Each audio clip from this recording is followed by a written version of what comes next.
turn it down. I can't hear him.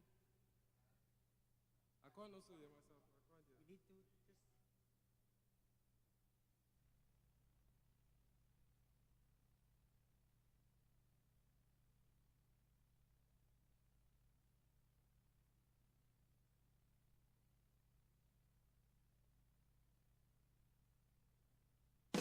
I step into the day with the dawn ringing in my ears. Oh, well, I tune into my TV show.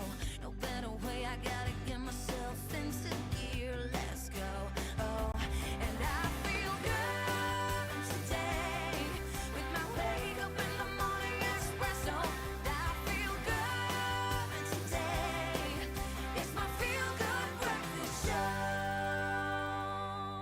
Come on, here we go. It's your Tuesday morning. Welcome to your Feel Good Breakfast Show right here on S3. This is Expresso, and man, what a way to start this morning. It's wonderful to be with you guys. Hope you're having a wonderful morning so far. Get that cup of coffee because we got some Feel Good heading your way, and we are very, very excited because, let me tell you why.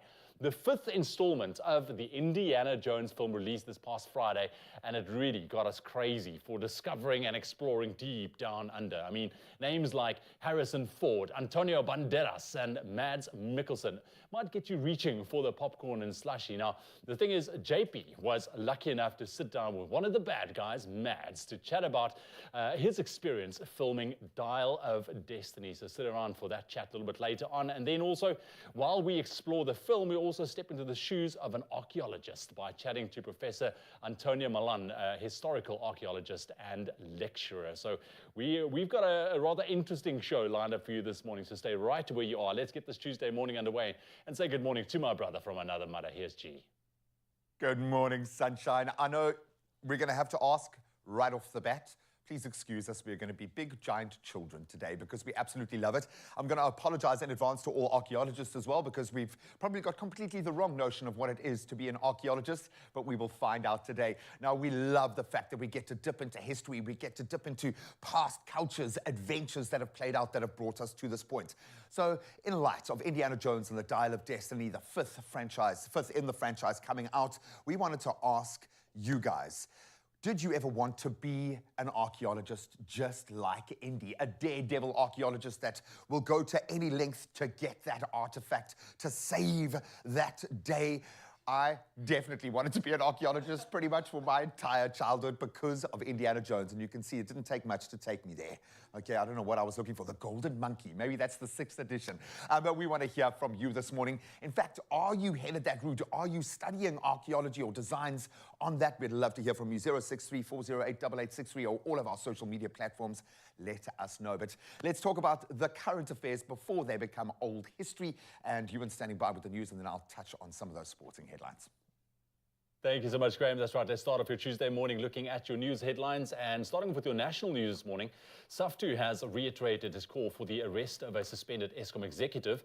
Now, this follows reports that police are working to arrest the official who was allegedly working with auditors and engineers to ensure that breakdowns occur at various power stations. Now, SAFTU General Secretary Zwelinzima Vavi says the assets of those implicated should be attached to recoup losses. And Vavi added, and I quote, "We want this person to be arrested and to stand trial, not only for sabotage, but also for treason." And then the process of identifying the bodies of the victims of the collision involving a truck and a minibus taxi on the N9 outside Middelburg in the Eastern Cape is expected to continue today. Now, the deceased were on their way back to Cape Town after attending a funeral at the weekend. The accident, in which the trailer of the truck landed on top of the minibus, claimed 15 lives. The spokesperson for the Eastern Cape Department of Transport, Unati Minkose, says 6 bodies have so far been identified. And they're making international news headlines this morning. 3 Chinese battleships are in Nigeria on a rare visit, which officials say is aimed at improving maritime security. Now, their arrival, headed by a destroyer, comes 6 months after a new billion-dollar deep-sea port was opened in Lagos. It was constructed by the Chinese, and China has retained a majority shareholding in the company that runs the facility. Journalists report that the port and the visit of the battleships are further signs of China's growing presence in Africa. Nigeria is a major oil supplier to China. And the last survivor of a French unit that took part in the Battle of Allied landing at Normandy on 6 June 1944, Leon Gautier, has died at the age of 100. He was one of 177 French Green Berets who took part in the attack on the beaches of Normandy. In an interview, Gautier said that the violence of the war still haunted him. French President Emmanuel Macron paid tribute to Gautier, describing him and his fellow soldiers as heroes of the liberation of France from Nazi Germany. And we end up on this story as onlookers cheered. A mayor of a southern Mexico town entered into holy matrimony with a female reptile in a traditional rite to bring good fortune to his people.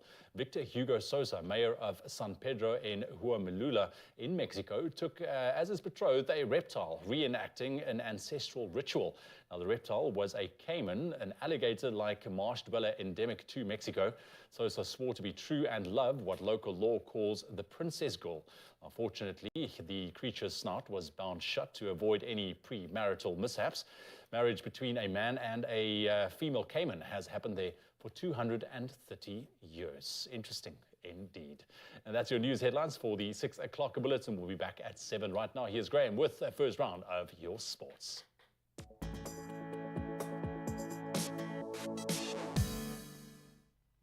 Hey, that's okay, man. It's fine. Let's start with footy this morning. SAFA Chief Executive Lydia Monyapau has now assured that they will look to find a resolution to the current contractual impasse between Banyana Banyana and the association by tomorrow. And that's on the eve of Banyana's departure to Australia and New Zealand for the Women's World Cup. Now, drama unfolded at the team's camp in Johannesburg as they demanded remuneration be included in their contracts for the tournament.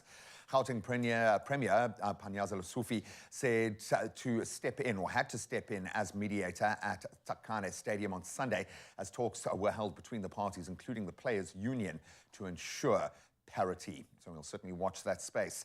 Now, staying with footballing news, Mamelodi Sundowns have confirmed the transfer of Argentinian midfielder Junior Mendieta from Stellenbosch to the league champions. The 30-year-old leaves the Cape Side after 3 seasons. The former club Atletico Los Andes player scored 15 goals and provided 15 assists for Stellenbosch in his 70-plus appearances in all competitions. Then on to tennis, Novak Djokovic dried the court with his towel and urged the crowd to blow in a farcical rain delay at Wimbledon as his Wimbledon title defense began with a win. So Djokovic beat Argentina's Pedro Cachin 6-3, 6-3 and 7-6 on centre court.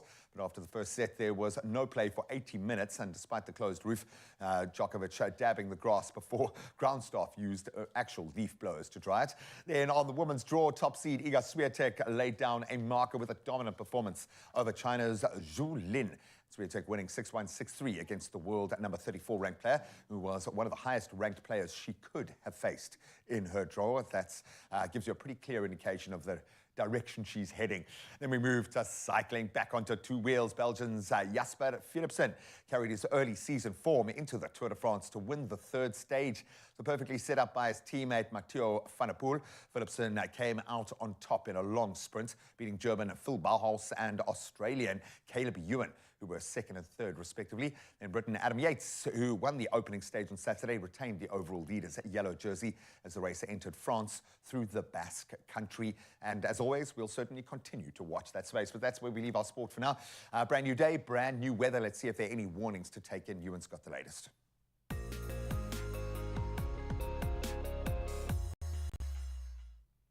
Thank you so much, Graham. Before we get to your temperatures, steps are being taken to declare the flood-stricken Namakwa district a disaster area. And this follows recent heavy rainfall, which led to severe flooding. At least 16 roads and numerous bridges were damaged or destroyed. 5 towns, including Kleinzeer and Vuursdrift, were cut off from the outside world. The MEC for Roads and Public Works in the North Cape province, Fufe Makatong, says the provincial government is working to determine the extent of the damage. Makatong said some roads are still underwater. Meanwhile, the South African Weather Service has issued a yellow level 1 warning for waves, resulting in difficulties in navigation at sea for small vessels between Honderklip Bay and Cape Agulhas. Moreover, an intense cold front is expected over the Eastern Cape from this afternoon into tomorrow. Now, the public is advised that very cold conditions can be expected. So be safe out there, South Africa. Getting into your temperatures right now, Polokwane starting off on a minimum of 6 degrees, reaching a high of 21 degrees. Mbombela starting off on 10 degrees minimum, but you can expect a nice and hot maximum of 28.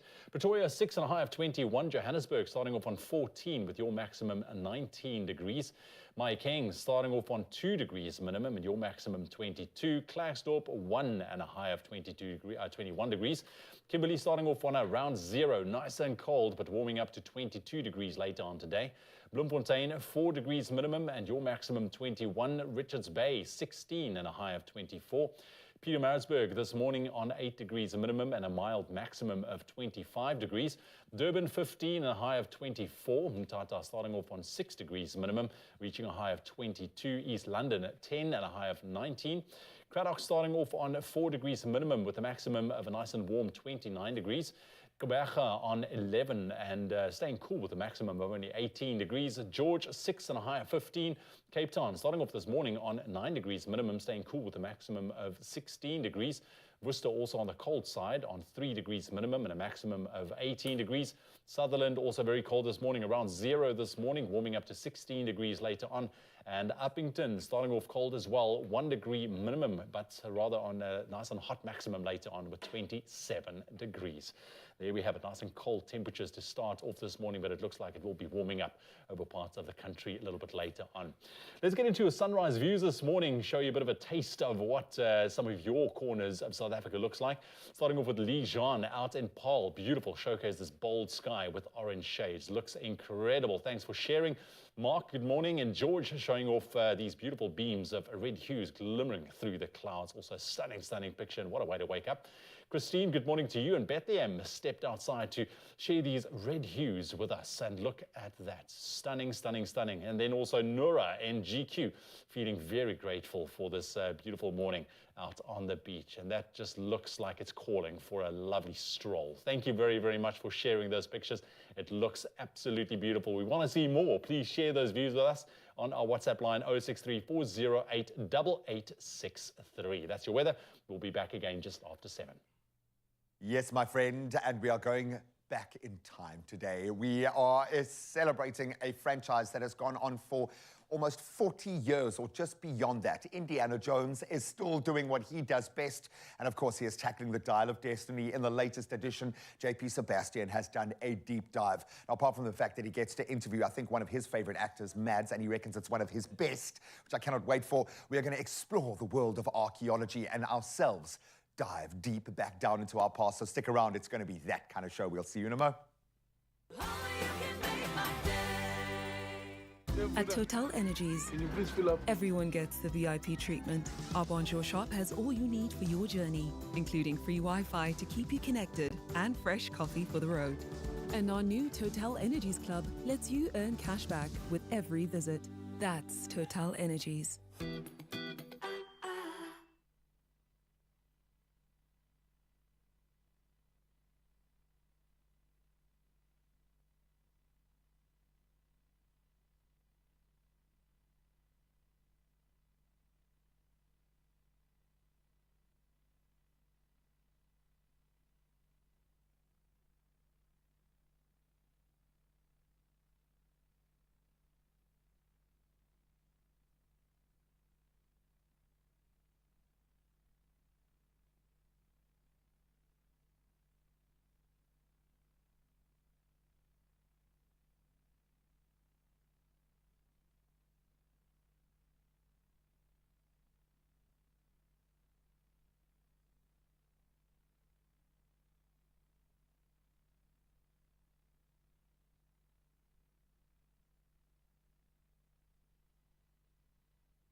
It's my feel-good breakfast show.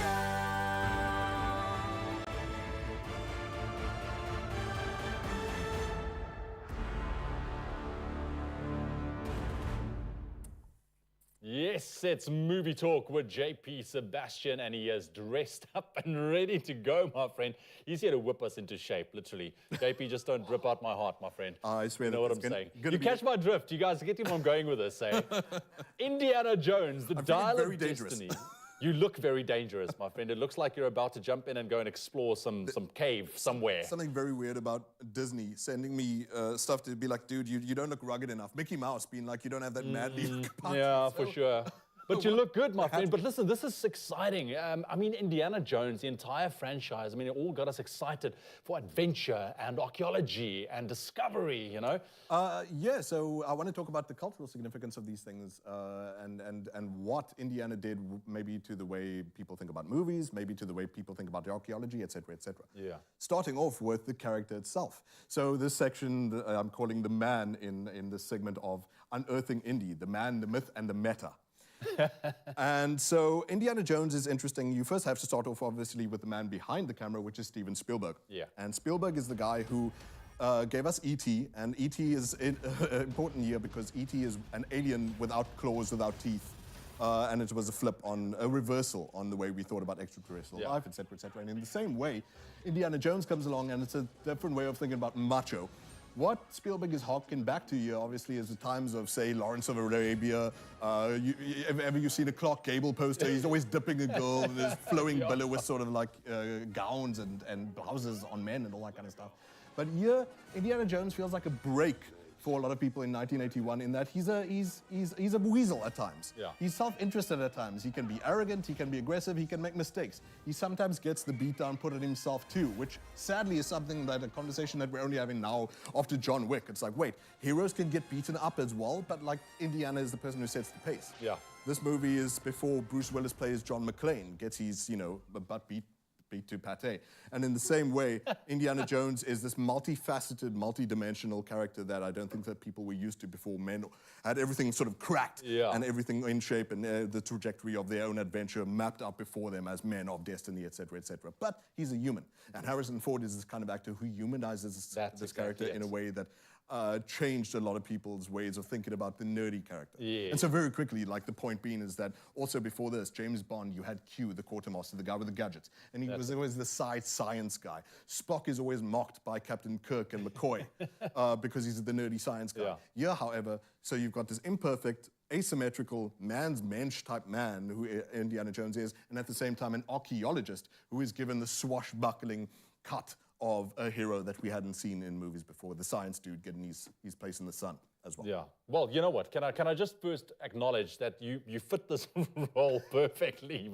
You make it look good, dude. But I mean, this is exciting. So we just seen the release of the new one, Dial of Destiny, on Friday. Yes, yes. And what's your take, my friend? Because I mean, here's Harrison Ford. I mean, this is almost decades after. I mean, he started his first one. We need only ask what the culture's take is on this. And so in this section, I want to talk about the myth of Indiana Jones itself. And the fact that, obviously, it's had an impact on archaeology. And I think we have an archaeologist in the studio. They might be able to discuss We're going to be deep diving today, there's a bit of a love-hate relationship possibly between the two worlds. So for us as average people who aren't archaeologists, we find it so sort of endearing, and there was record amount of enrollments into university courses for archaeology, et cetera, at the time that this movie came out. And the problem being is that that's not the way archaeology works. But there's this weird sort of reflexive appreciation of this cultural product that the movie is, that archaeologists would themselves say, it's a part of your own culture, enjoy it, even if it isn't, it's a high fantasy idea of what the academic world is. And so the movie has 2 props in the Smithsonian Museum, and it is one of 850 movies in the Library of Congress, which is, say, Raiders of the Lost Ark, because of its being deemed as historically and culturally significant. And aside from that, just the culture in terms of, its pop sort of reach. We have The Mummy, of course, which has Indiana Jones to thank for it. We have anything that when The Rock finds himself trapped in a jungle, as he often does, every second movie he makes, it is thanks to Indiana Jones. And aside from that, Tomb Raider, Lara Croft, Uncharted, et cetera, taking the spin of, like I said, this character of the archaeological scientist, et cetera, into the realms of adventure. Never had been done before, and obviously a lot of movies take their lead from that. Yeah, Absolutely. Can you still remember the very first Indiana Jones movie that you saw? Steven Spielberg has this weird way of like burning something into your memory. Yeah, as a kid. for sure. He Because has like Temple of Doom creepy freaks stuff. me out completely. Dude, the heart scene. That's exactly it. As a child, and that's burned in your memory. Oh. Like they were Yeah. even like, wait, is this PG-13? It's the movie that introduces PG-13. Yeah. No, for real, it didn't exist before this. No way. But hey, you know, it's for me, I suppose, the face melting of Raiders of the Lost Ark. Yeah. Some of the greatest special effects that to this day sort of stands up despite any kind of challenges in the CG realm of things. The practical just works. But interestingly, just quickly, while we're talking about Spielberg and his impact that he had, obviously co-producer here is George Lucas. And George Lucas and him disagreed a lot. George Lucas wanted Indy to be a bit of a playboy, and the other one wanted Indy to be this academic sort of, being Spielberg, nerdy type character. So what's very sweet is that they did give each other their chance to have this sort of character, and it's all brought to this sort of rounding place in Dial of Destiny, where you have Indiana Jones in his weird later life dejected sort of state, leaving the sort of world of adventure, re-entering the world of adventure, realizing that there's still a place in his heart for taking care of whether artifacts, culture, etc., etc.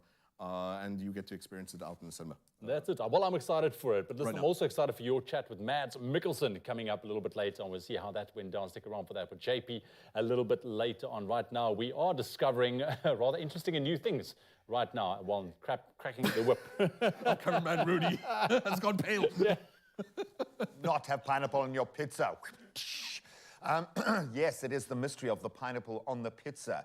Can Indiana Jones find the truth? We'll find out today. Excuse me, that was the internet coming up here saying, no, pineapple on pizza.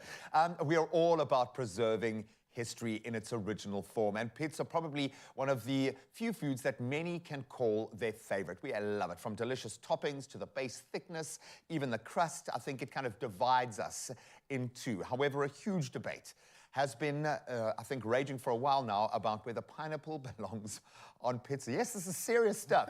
Okay, and our latest find that dated back 2,000 years, okay, might have the answer for us right now. Our digital content producer, Sebastian Newman, is here to shed some light on the archaeologist find. Okay, archaeologists, okay? If I don't pronounce the word correctly, just have to forgive me. I've been practicing my whole life, my friend. I love this. Okay, so there is a story trending online right now, and I love the fact that people are still interested in where we've come from, not just about where we're going.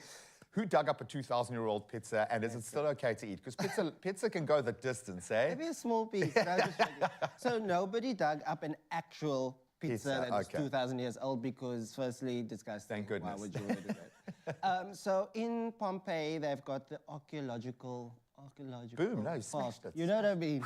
The park is there where they find things. And they found a still life image of like a fresco, so a little lunch, right? Yeah. And on this image, there was some fruits on a silver platter with a goblet of wine and all these things, and something that resembled what looks like a flatbread or a pizza. Or like a focaccia. With toppings on it. Yes. But also what was interesting was that there were fruits around it, and one of them, somebody was saying, was pineapple. Okay, is it on the pizza? We don't know, okay? The first thing that jumps off the page here for me is you talk about silver goblets, you talk about wine, you talk about anything fresh. This speaks of wealth. Exactly. Because a lot of this sort of stuff wouldn't have been accessible to the man on the street in Pompeii back then.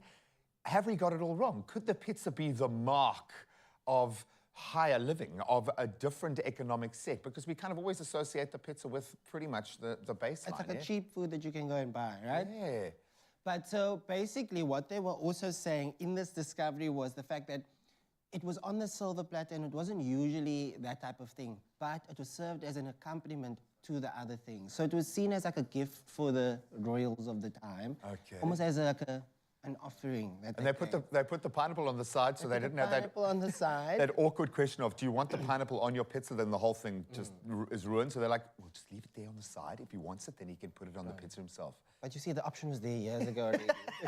But also what was interesting was the fact that this wasn't usually on this platter. So now people are like, is this possibly the first pizza that ever was? That ever was, and it just happened to be recorded in that moment. Also because Pompeii is just a little bit from Naples, which is the birthplace and the home of the margherita pizza. Completely. And I mean, it's worth doing a bit of a dive because there are so many cultures that have kind of claimed this as their own. So let's do it. Let's get through the hard stuff. Pineapple on pizza. So just to kind of paint a picture of how divided the world is, in the US, 34,000 people were asked about their opinion on pineapple pizza. The results were pretty close, in fact. 54% of the people saying no to that pizza, which is quite interesting. So it's not as dominant as I thought. As 46%, around about there, we're okay. So they did this in the UK, and instead of surveying people regarding their opinion on the topping, the study focused on the availability of pizza itself across the nation, and pineapple pizza was found to be the most widely available pizza in Britain, with nearly 4,000 pizzerias offering pineapple pizza on their menus. So the English They just wanted some flavor, you know what I mean? They just needed some flavor in their lives. That my daughter calls a margarita pizza by the name of the spice we put on it, because that's the flavor that it gets. Oh, shame, man. So in Australia, it even made up to 15% of the total pizza sales in 1 year. So it's not completely dead and buried there. So the ultimate question, my friend, in 2,000 years, okay, when they find your flat with that half-eaten box of pizza next to you, will there be pineapple on that pizza or not? I don't like cooked fruits, so that's why I don't like pineapple on pizza, right? Okay. But I think it comes down to preference. If you like the flavor, you like the flavor. I don't think it should be this massive debate. Live your life. And I'll put some hot sauce on that, and we are winning. I'm for the pineapple. Do it. Okay? I love it. Can we please have a sound effect to do that for me? So whether or not you have pineapple on your pizza, weigh in on the conversation online. Let us know if you think this was the oldest form of pizza, dating back almost 2,000 years. The conversation continues online on our socials at Expresso Show. Using that hashtag Expresso Show is where you can enter the fray. Bass, thank you so much. Need a giant pizza to roll. Stand your best chance of beating colds and flu this winter and being one of 2 winners of 5,000 Rand each with Carenza Para-C. To find out how the triple effect of Carenza Para-C makes it an essential on your shopping list this winter and how you can win 5,000 Rand in cash, catch Expresso from the 3rd to the 12th of July and manage cold and flu symptoms this season. Simply reply to the competition posts on the Expresso social media pages using hashtag Carenza Para-C and hashtag BeatWinterFlu. T's and C's apply.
It's my feel-good breakfast show.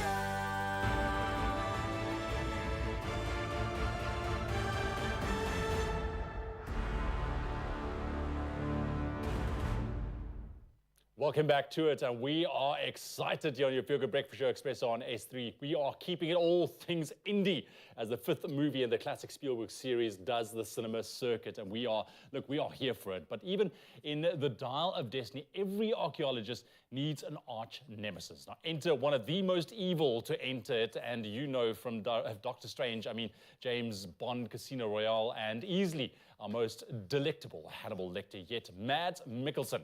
Our very own JP Sebastian interviewed him about his latest brush with the baddies in Indiana Jones and The Dial of Destiny, and I might just get my audition tape in there. Come on! Yes! No, that went better. Mads Mikkelsen, this is the most nervous I've ever been for an interview. I have no poetic way to put this other than, for me, you are one of the greats. That's very sweet of you. I'll try to behave very well. If you know some deep breathing exercises, please do let us know. I think it's just a good trick to breathe, in general. Just breathe. Okay, you tell me when. I sobbed watching another round. I sobbed throughout playing Death Stranding, and now in Indiana Jones and the Dial of Destiny, you made my skin crawl. It was fantastic, obviously, some of the most iconic villains in history that you have played now. Give us an intro to Jürgen Voller, the bad guy of Indiana Jones and the Dial of Destiny. Yeah, Jürgen Voller is he's a scientist, and he works in Germany in the 30s and 40s. Obviously, he is a mandatory member of that certain party. But his passion for science might be a little bigger than his passion for ideology. Then when we meet him later, he's all of a sudden working for the Americans on some projects. So he's a man that we do know happened in history. He could erase his past, and the Americans and the Soviet Union let them do that, right? So there we are, and we meet him again in 1969, and he has a big dream of making the world a better place. Yeah, it was actually so interesting at the start, because you know the certain name of that certain party, which, you know, you should spit every time you want to say it. But at the very start, I did get that sense that, wait, is he just a scientist who picked the wrong friends? Very interesting. Now, tell us, please, the Mads Mikkelsen recipe for menace. Because, like I've said, you've really blown it out the water. There are probably directors going, please, can you do what that Mads bad guy thing? Because you're one of the greatest we've had for bad guys. It seems like you obviously do a lot of holding back when you're doing villains, right? You know, sometimes it depends a little. I think actually this character does freak out quite a bit in the end. But yeah, restraint. Some characters have that. Some characters are. It's all in the script. I've done characters that's been very much out there, but if it's in the script, that's what you try to lean up against. And I also try to make them the heroes of their own stories. So because nobody starts out in the morning trying to be the bad guy, they do believe in their dreams, and so that's one way of approaching it. It was truly, like I said, really, really fascinating stuff, because that was straddling that strange line for me at one point. Now, you, like the rest of us, I'm sure, grew up watching these movies, and maybe you can help me answer what the elements are of this, that Indiana Jones and the Dial of Destiny felt like classic blockbuster stuff. I don't know if it was the propulsiveness, I don't know if it was the timing of the score, the cleverness of the environment and design. What was it like working with James Mangold? What is his way of thinking, and what do you think it is that really, for me, made this a blockbuster that feels classic? Yeah, I mean, the stories are classic. This is obviously the work of Spielberg and Lucas, and most importantly, the work of Harrison, that he brings a character to life that, in his way, with his charm, that nobody can imagine anyone else playing it. And then he grows older. With the franchise, he grows older, as opposed to when you see a Bond film, we just swap out the Bond. This man, he moves in time with us, right? Wow, what is the magic? If we could put the finger on it, we will all be billionaires, right? We don't know, and maybe that is the magic. We can't pin it. Sometimes it just happens. James Mangold, lovely guy. If anyone besides Spielberg and Harrison who knows most about this universe, that will be Mangold. He is a fan, even more beyond that we could ever be. So he knows it and respects this universe inside out. But then he also puts his own fingerprint in there, which is also, again, for me, hard to exactly say what is, but you know it when you see it. Yeah, it really does feel like it's never self-indulgent, it's never like too much in itself, it's never overly nostalgic. I think the balancing act that you guys got was fantastic. Well, glad to hear. Mads Mikkelsen, thank you so much for your time. It's an honor for me. I can exhale now. And yeah, You did thank good. you so much for You this. did good. I'm going to tell my boss that and every other subsequent boss I have that Mads Mikkelsen said I did good. You did great. Thank you so much.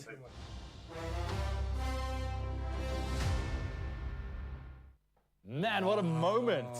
Mads Mikkelsen, my friend. How was that? Yeah, well, my therapist told me to dress up like this. This has nothing to the movie. This is just coping with the adrenaline. of meeting Mads.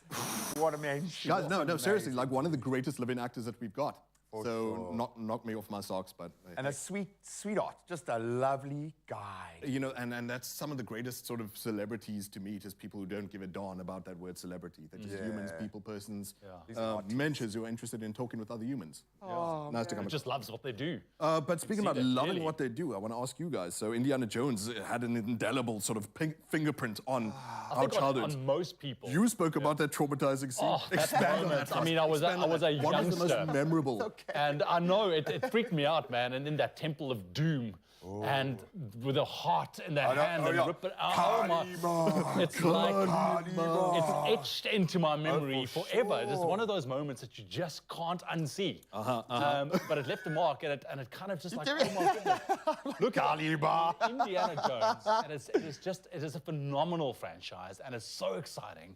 And I feel so empowered right now. You got the whip. I think I spent most of my time trying to get a whip up. But you know what I loved about it? I think my mom loved it most of all because all it required for me to play was to just go outside and to dig in the dirt and imagine things happening. It created a world around us that was so Private for your mom to experience Harrison Ford. Yeah, exactly. Yeah. Maybe this was the whole life hack there. But if I think about these movies, how that became kind of a narrative throughout, because they've existed for as long as I've been alive. These are a really old franchise, but every time you needed a top-up, you'd get another installment, and you'd go back into that space. I love the fact that it made history so interesting and amazing. I mean, good grief, you're learning about in this one, the Dial of Destiny is what's called the Antikythera mechanism. It's real. And it's real, and its search terms went up by like 50% after release. Even in South Africa, people were Googling Antikythera mechanism, which is the first analog computer that we've had in history. It's remarkable, and I mean, you can see how much sort of I'm alive with the remarkableness of the finds. No, for real, it did inspire a lot of interest, obviously, in archaeology, and even amateur archaeology. But I love it, I'm man. being amateur. Do it. Well, I'm so scared that I'm going to hit someone. and it's a fine art. There we go. on. We are cracking the whip today. We are going to continue doing a deep dive into archaeology and find out what that incredible job entails as well. A little bit of adventure, a whole lot of really interesting findings still today. Stick around. We'll see you on the other side. You want to do it again? No, I'm scared. No way. Only you can make my day.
It's my feel-good breakfast show. Welcome back to your Feel Good Breakfast Show, Expresso, right here on S3 on this fresh Tuesday morning. Wonderful to be hanging out with you, waking up with you this morning. Now, we are all about diving into the captivating realm of archaeology on today's episode. And as we embark on our journey to uncover the truth, we tackle a rather thought-provoking question this morning that has been, I think, on the minds of many since the passing of Queen Elizabeth II. Should the British monarchy return the Hope Diamond to South Africa as a gesture of apology for the colonial era? And I think in a broader context as well, repatriating cultural artifacts to their countries of origins. And we'd love to hear from you what your opinion as well. But right now, let's hear from our friends at 5FM Breakfast what they have to say.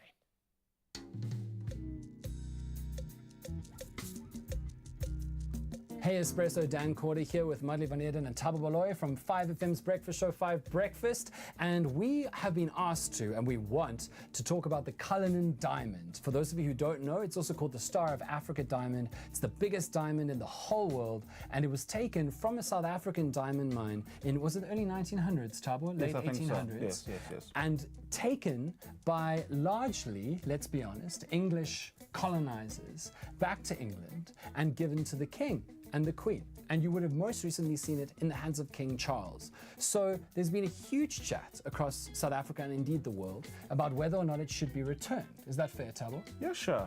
Well, for me, it's kind of, I definitely think it should be returned, yes, a big resounding yes. But for me, it's kind of twofold, right? There's one, acknowledging, the kind of role that it played as a colonial power, Britain. But secondly, accepting responsibility for it. And what that would mean in this instance is returning the diamond. And I think for the most part, it's a new era in Britain now, right? King Charles is the new king. He has the responsibility of essentially righting what has been a wrong for so long. Yeah, you're so right, because none of his predecessors have ever acknowledged that colonialism did anything evil at all. Do you think that the returning of the diamond could be a massive show of goodwill that could actually help people go, okay, they're taking it seriously this time? To a certain extent, I think so, because as you know, colonialism, it's been this kind of hot topic among South Africans for a very long time. People are very divided over it, but I think this could be the first step for King Charles. He has a huge responsibility taking over his mother, who, as we know, has never really fully accepted responsibility for the role that Britain played in colonialism. But I think now this is his chance as the new king to make that right. And I think more than anything, bringing back the diamond would be the beginning of what should be to come from the UK. And I mean, definitely, Thabo, like you say, that's only the first step. And it's not only the Cullinan diamond they took. They have, they're known for having taken many artifacts from across the world. And I think this is a powerful first step to show that, listen, we're going to take accountability for what we did. We are trying to right these wrongs. And the thing for me is, the diamond is part of our cultural history, our cultural heritage, and we need to have access to that. It's so sad that all of these artifacts are in Britain and they get to see them, they get to enjoy them, but what about us? Arts and artifacts should be accessible to everyone. So I definitely think, I agree with you, it needs to be returned to South Africa because it is ours and we get to decide what happens to it. Yeah, and I mean, you're exactly right. I mean, I heard somebody once say that the best place to see our history is in a British museum. And that's true for a lot of places around the world, and that's crazy, especially because if you go to a British museum, you will still pay for entry and stand behind like a red rope to see the history of other countries which were colonized and exploited by British rule. So I'd love the Cullinan Diamonds to be the first one. A lot of South Africans have been like, but we're not going to look after it, we're a corrupt country, we can't look after anything.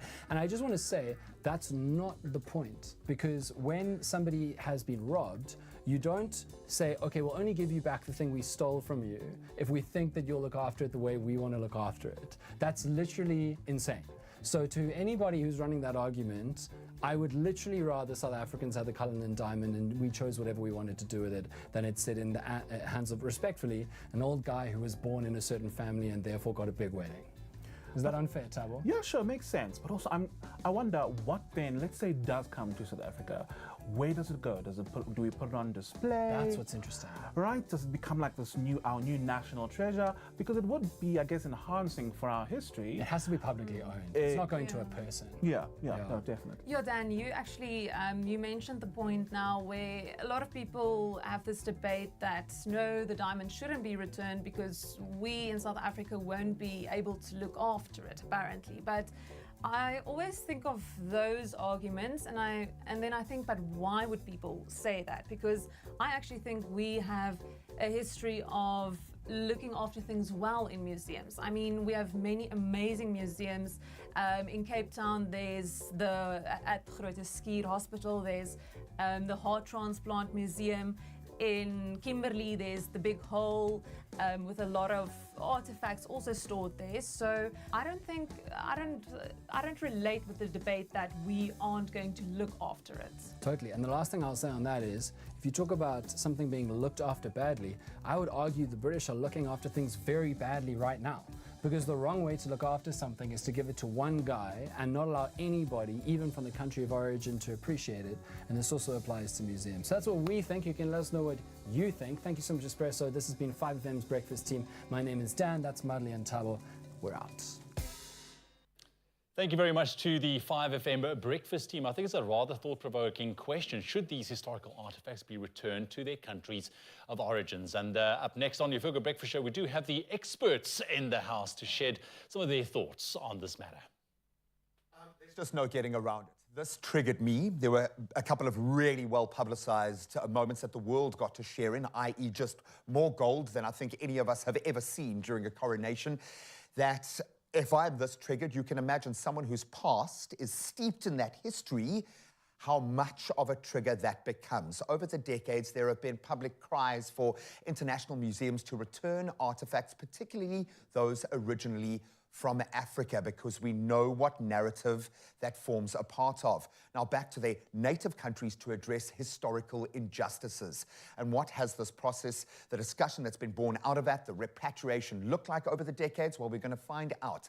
But more importantly, what needs to happen now? And we've got Annelies Kotze, Curator of Social History Collections at the Iziko Museums of South Africa, and then Senior Professor Siraj Rasool from UWC's Historical Studies Department. They join us for this discussion that probably requires about 3 or 4 years worth of study, but we are here at this moment, and the fact that we are talking about this in an editorial sense, not an overly sensationalized, and maybe a movie took us there to get to this point, but that's great. So, Prof, maybe I can start with you. What is the goal here? If you have to look at your own motivation and what drives you in this space, what is the goal of the repatriation of these cultural objects? Why is this so important?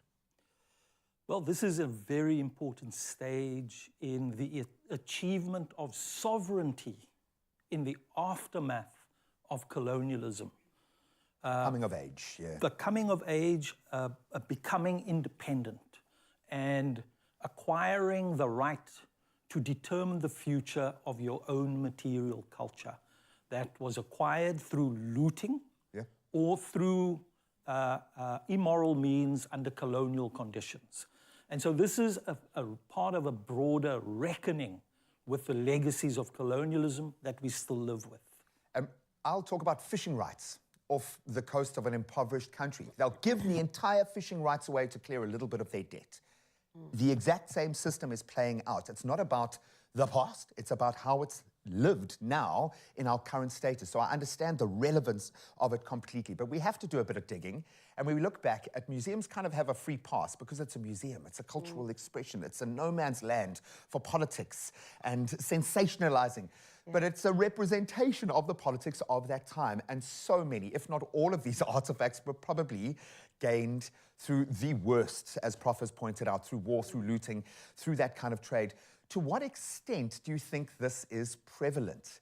Do we need to kind of look at every museum and say, okay, let's do a baseline study of what's where and just fix this? Where's your mindset? Yeah, it's completely possible. But the thing is that, you know, we that work in the museum, we're privileged to be there. we're privileged to know where objects came from and the information on the objects. But the average person out there, like a child in school right now, doesn't even know the objects that we have in our museums. You know, so the important thing for us is to let people know what we have, because if they don't know what we have, how do they know to ask back what is theirs? You know, so that is the most important thing. And so that connection of the past and who they are now, because if you don't know where you come from, how do you know where you're going? Exactly. So that is the important thing that we're trying to do with connecting the people to the objects as well.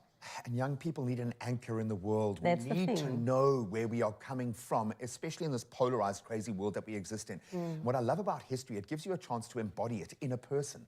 Sarah Baartman. Yeah. Having her remains returned, how much did that mean in your space? That must have been just an amazing personal moment in this crazy journey, but how much did that mean? I mean, I wasn't there at the museum at that time.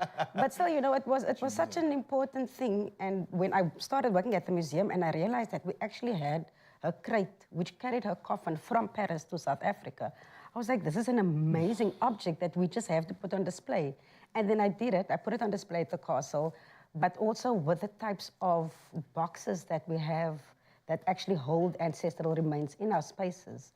And I focused particularly on women and children that we still have in our spaces, even though we have many more others. But I mean, to have her coffin there, it was like a representation of a successful repatriation. And I was just saying, if we can have this empty crate, we can have empty boxes. That was the most important thing. And let's bear in mind, we are talking about not just artifacts, not coins of gold. This is our people, genetic traces of ourselves. This is us being represented. What is standing in the way here? Is it too difficult to go there? What has been stopping this process or halting this process and slowing it down? Well, the good thing is that many of the obstacles are being overcome. Some of these are legal obstacles. France, for example, has a doctrine of inalienability, so that the nation and the state are the owners of the collections. And so a special law had to be passed for Sarah Baartman to be returned. But increasingly, European governments, especially Germany, France, in some cases are becoming amenable and open to restitution. We have already distinguished between something we can call repatriation and something that we want to insist we call restitution. Because repatriation is actually a process of European giving. Yeah. It's a reference to the legal processes, the diplomatic processes, the logistical processes. The system, yeah. Whereas restitution is a restorative process. It is part of the process of social healing and part of the process of demanding the return of our material culture. We don't refer to them as objects. Yeah. We don't refer to our ancestral remains as human remains, because those are the categories of museum governance. So when we talk about the existence of people in the collections of museums, we stop using these categories of governance, because what we're doing is part of a massive project of rehumanization and of making ourselves better people. I love the fact that right now, and I know you are fighting so hard within a system that probably pushes back more than it accommodates. But just know, in the notion right now, there are thousands of kids looking at the two of you, seeing themselves represented in this battle, thinking, hang on a minute, archaeology isn't about the past. It's about the battle that's being waged right now. Absolutely. And what's at stake here is far beyond just wealth and gold coins and really cool stories. It's our soul, it's ourselves. And there could be no better battle to be fought. Thank you. You've just made the real life so much more exciting and so much more engaging than any movie could be. And I think that's where it's at. And I was going to ask you how to make this front and center, but you've done it. And you do it every day in your life. So thank you so, so much. I have a feeling we might have to return to this topic, because more and more people are talking about this, not as a judgment of the past, not as a projection of the future, but as how can people take ownership of themselves right now. And I love that. ownership is always going to be a very big discussion, but addressing some of those historical wrongs, abuses, is a way to foster collaboration and understanding between nations. This is the new season, and it begins not with them handing back, but with us demanding.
Now you can generously give a voice to Storytime.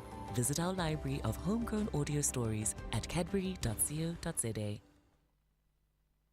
It's my feel-good breakfast show. Introducing new Panado Pediatric Syrup 5ml sachets. They're really convenient to pack and easy to use, so you're always prepared for pain and fever, anytime, anywhere.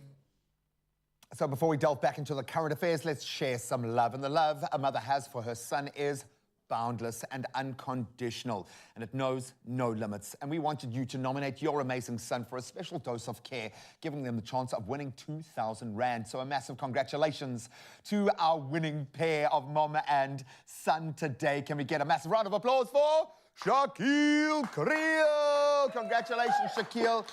You get the name for the coolest, or the award for the coolest name and the coolest mom this morning. And Rushta said this: I've been a single mom for a few years. My son's father passed away, and since then, he has been taking care of me when I'm sick. He rubs my back, cooks food for us when I'm sick. He brings medication, water, ginger tea, Panado, or whatever is needed when I am sick. He is truly a blessing in disguise. Bless him. He is really my dose of care. That's one of the sweetest messages we've had. And we've got both of them on the line right now. Rushta, Shaquille, good morning, guys. How are you? Hi, good morning. We're well. Oh, man, you are awesome. Morning. That was just absolutely beautiful. So, Rushta, I'm going to start with you. A sweet nomination. I've got to ask, and I'm so sorry that you have gone through the journey that you have gone through. I know how challenging that is firsthand with my own mother. But I've got to ask you, how has becoming a single mother shaped your journey as a parent? Well, after that, I think it's given me the purpose to provide for a better life for my son. I believe I always try him to make things happen for him. I try to instill morals, faith, etiquette, right from wrong. It's very difficult in this day and age. But I try my best, and I do believe that I'm achieving some of it. I have no doubt that you are. Don't even laugh, girl, because I grew up in that situation, and I have only survived the tough things I've gone through from seeing my mom do exactly that. So my next question is for you, Shaquille. How has your mom influenced your values and the way that you see life? To be strong as a person regardless of what life throws at you, and never give up on your dreams. Oh, 100%. Boom. Drops mic, leaves room. We are going to give you 2,000 Rand because you are both just so awesome. But Shaquille, well done for stepping up. Not when everyone's watching, but in those moments where only your mom knows how hard you are working for her. Well done, son. You have clearly grown up to be an amazing young man, and it's all on your mom's shoulders. A little bit on yours, but mainly on mom. So give her a big hug right now from your Expresso family. We love you guys. Congratulations. Thank you very much, Graham. Nominate your son for a dose of care and express that boundless love for him in the most meaningful way possible, because she and he and you and all of us deserve it. Do you have the best son in the world? If he held your heart from the day he called you mum or dad, then now is your chance to show how much he means to you. Nominate him to stand a chance to win a daily cash prize of 2,000 Rand, which Bernardo SA is giving away weekdays from the 26th of June to the 7th of July. And all you have to do is enter by replying to the competition post that is posted on the Expresso Facebook page, Expresso Instagram page, or the Expresso Twitter page during the competition period. Remember to use hashtag Bernardo SA and hashtag a dose of care in your answer. T's and C's apply. Just gone 2 minutes past 7 o'clock. Let's get into another round of your news headlines. And we're starting off with your national news. Good news for motorists.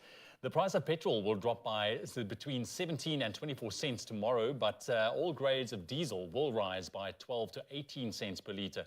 Now, the Department of Mineral Resources and Energy announced the adjustments yesterday. Paraffin drops by 4 cents per litre. The gas price drops by R2.96 per kilogram. A senior economist of FNB, Koketso Mano, said the decrease in the petrol price is due to the rand strengthening slightly and steady oil prices. And SAFTU has reiterated its call for the arrest of a suspended Eskom executive. Now, this follows reports that police are working to arrest the official who was allegedly working with auditors and engineers to ensure that breakdowns occur at various power stations. SAFTU General Secretary Zwelinzima Vavi says the assets of those implicated should be attached to recoup losses. And Vavi also added, and I quote, "We want this person to be arrested and to stand trial, not only for sabotage, but also for treason."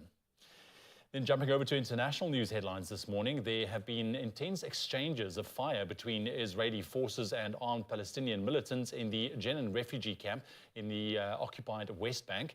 Now, Israel began what appears to be one of its most extensive operations in the territory in years with drone strikes early yesterday. 8 Palestinians have so far been killed and some 80 wounded. Israel said it had dealt with a heavy blow to terrorist organizations, but Palestinians accused the Israelis of committing a war crime. Jenin has become a stronghold of a new generation of Palestinian militants. And 3 Chinese battleships are in Nigeria on a rare visit, which officials say is aimed at improving maritime security. Their arrival, headed by a destroyer, comes 6 months after a new billion-dollar deep-sea port was opened in Lagos. It was constructed by the Chinese, and China has retained a majority shareholding in the company that runs the facility. Now, journalists report that the port and the visit of the battleships are further signs of China's growing presence in Africa. Nigeria is a major oil supplier to China. And we end up with this story. A Thai elephant donated to Sri Lanka in 2001 has been returned to its birthplace after a diplomatic row. 29-year-old Mutu Raja arrived in Thailand on a 10 million Rand commercial repatriation flight. Now, Bangkok had demanded his return after claims of torture at a Buddhist temple. Sri Lanka's Prime Minister has formally apologized to the Thai king. The 4,000-kilogram Mutu Raja was airlifted to Thailand in a specially built steel cage, accompanied by 4 Thai handlers and a Sri Lanka zookeeper. He will be treated for a front leg injury. Now, elephants are, of course, sacred animals in Thailand and Sri Lanka. Well, we are just glad he is home. That's your news headlines for the 7 o'clock. We'll have one more update for you at 8. Right now, though, let's get into another round of your sports with Graham.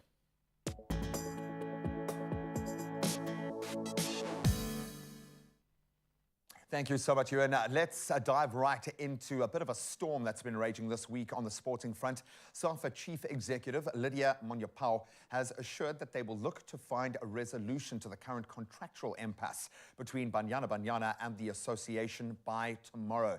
This, of course, dangerously close to the eve of Banyana's departure to Australia and New Zealand for the Women's World Cup.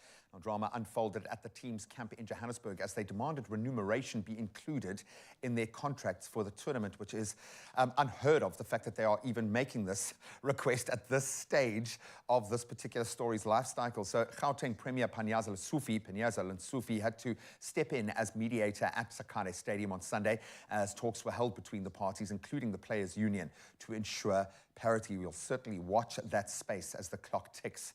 And staying with footballing news, this one a bit more positive. Mamelodi Sundowns have now confirmed the transfer of Argentinian midfielder Junior Mendieta from Stellenbosch to the league champions. So the 30-year-old leaves the Cape side after 3 seasons where he certainly made his mark. The former club Atletico Los Andes player scoring 15 goals, providing 15 assists for Stellenbosch in his 70 appearances plus in all competitions.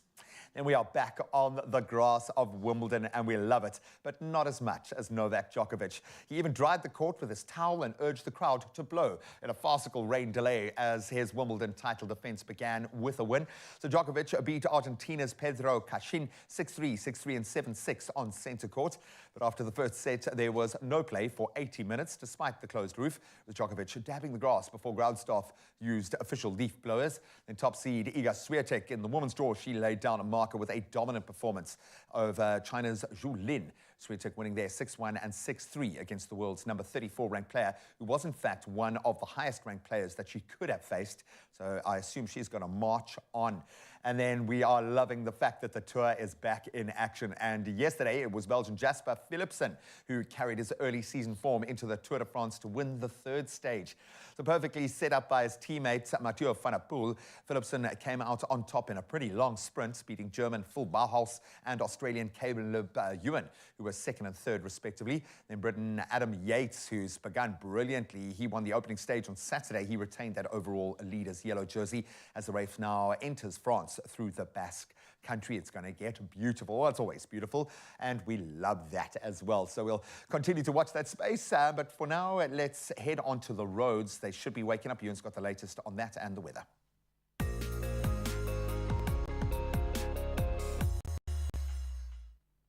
Thank you so much, Graham. Well, not too much happening, at least at this stage. In Athlone in Cape Town, there is congestion on the N2 inbound at Jakes Gerwel Drive. So please, you do expect delays and allow for more travel time. And then, like we've heard in the news, good news for motorists. Fuel prices are going to be dropping tonight. We'll see petrol and diesel, though, increasing by 18 cents to 12 cents as well. And petrol 93 octane 24 cents and petrol 95 will be decreasing by 17 cents from midnight tonight. So that's at least some good news for the motorists out there. If you are out on the roads, please drive with care. We will bring you another update just after 8 right now. Let's jump into those temperatures.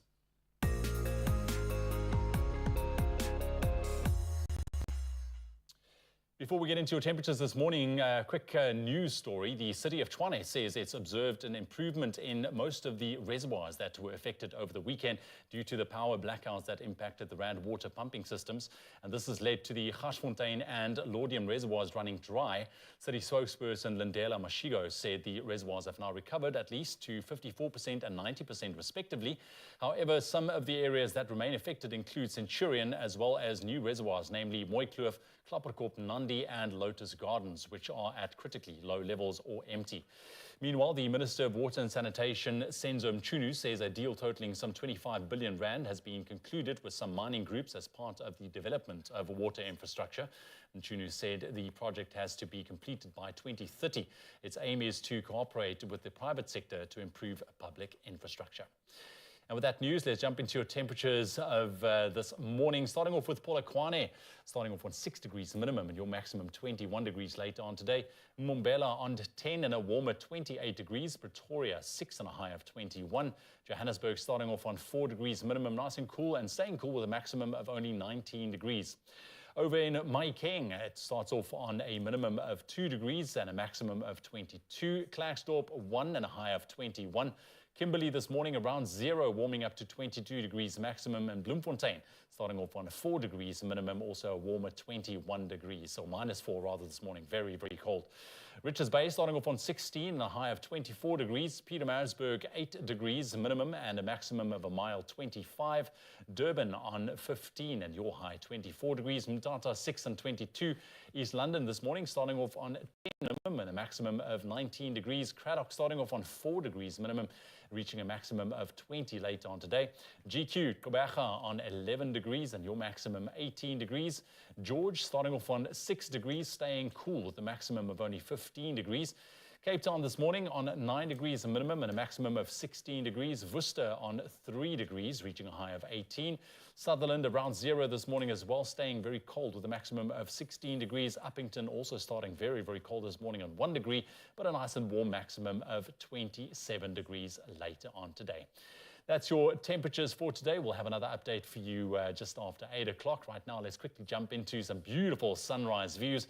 Starting off with Carmen. Good morning, Carmen in GQ on her balcony overlooking a lovely garden and that beautiful bright light out in the distance. Looks stunning. What a sunrise. Then Ruane in Johannesburg, good morning, shared this sky full of yellow tones. Also, what a way to wake up. Amanda, good morning to you in Simonstown, exploring our beautiful city, always capturing those memorable moments. And as you can see, what a view as well.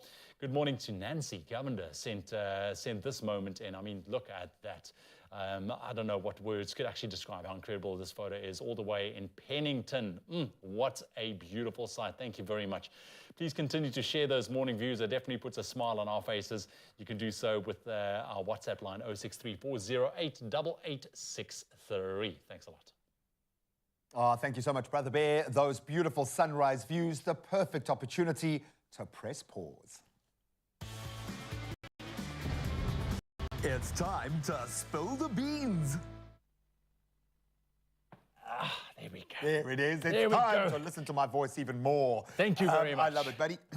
It's been an intense show. My poor little brain is about to explode, so I thought, let's press pause.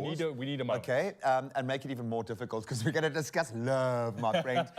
We are treating ourselves with this one, just to soften the blow a little bit. The Jacob's Barista capsules, which are awesome. A number 8 character roast. So it's got kind of a balance. It's still quite strong. It's got all of that flavor, but it's slightly more elegant and sweet. So it's a bit more balanced for me. It's not just a punch in the face. That's the nicest way you've described a coffee ever. Hey, I was talking about you, buddy, Oh, not really? the coffee. Thank you very much. The coffee's great So as well. strong, but there's a nice balance of elegance. I like that. Thank you very much. You and I, we know that we are each other's soulmates, and I think we've always known that. But, absolutely. This is an interesting question I'm going to put to you guys at home, especially for all the romantics out here, and I think people are rolling their eyes already. So here it is.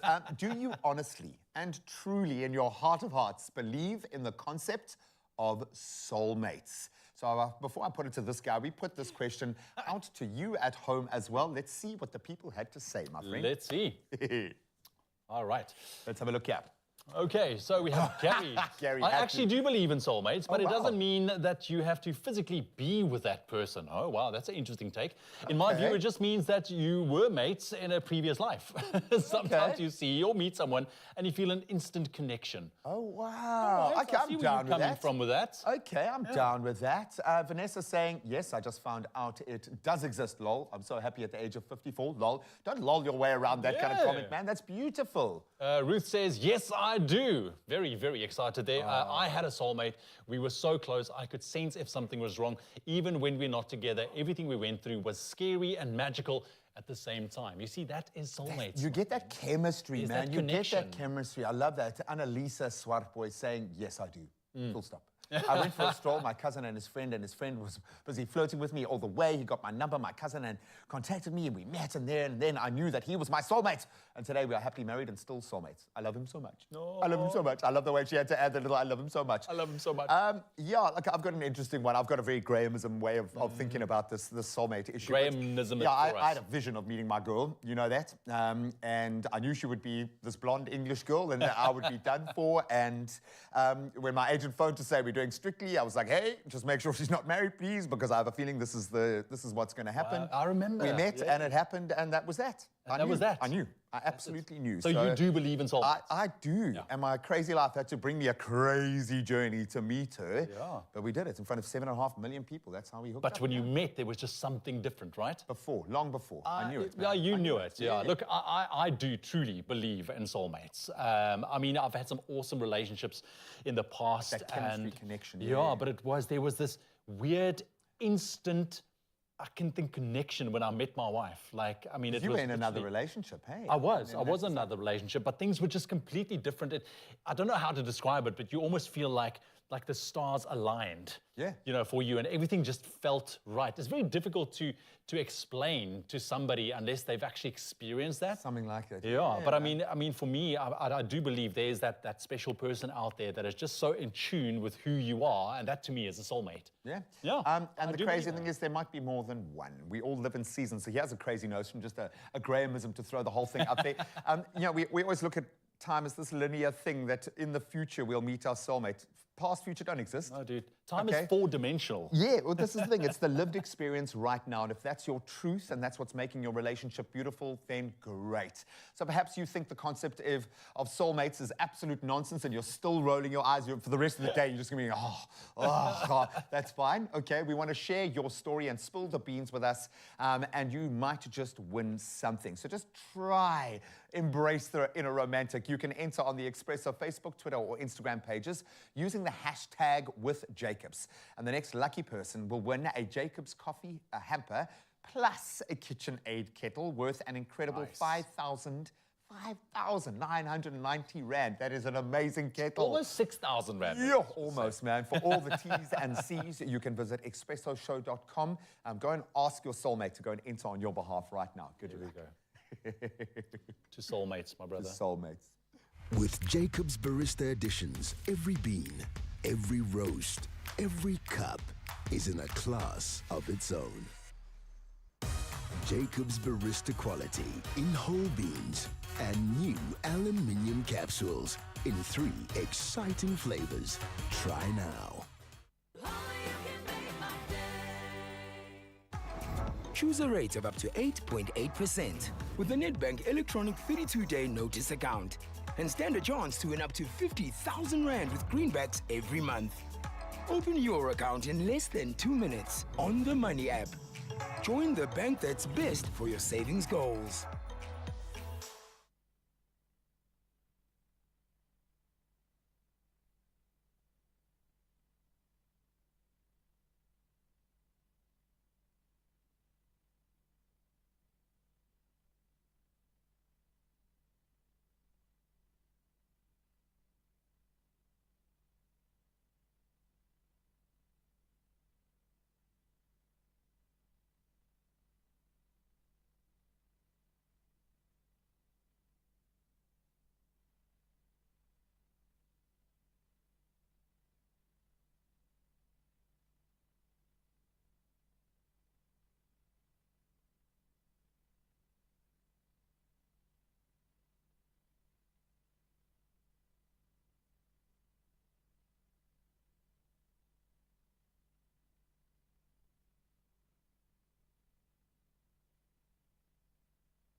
Watch South Africa versus Scotland live in France in a once-in-a-lifetime rugby experience brought to you by Clover. Catch the Box in rugby's ultimate showpiece, hosted by Springbok legend Skulk Burger.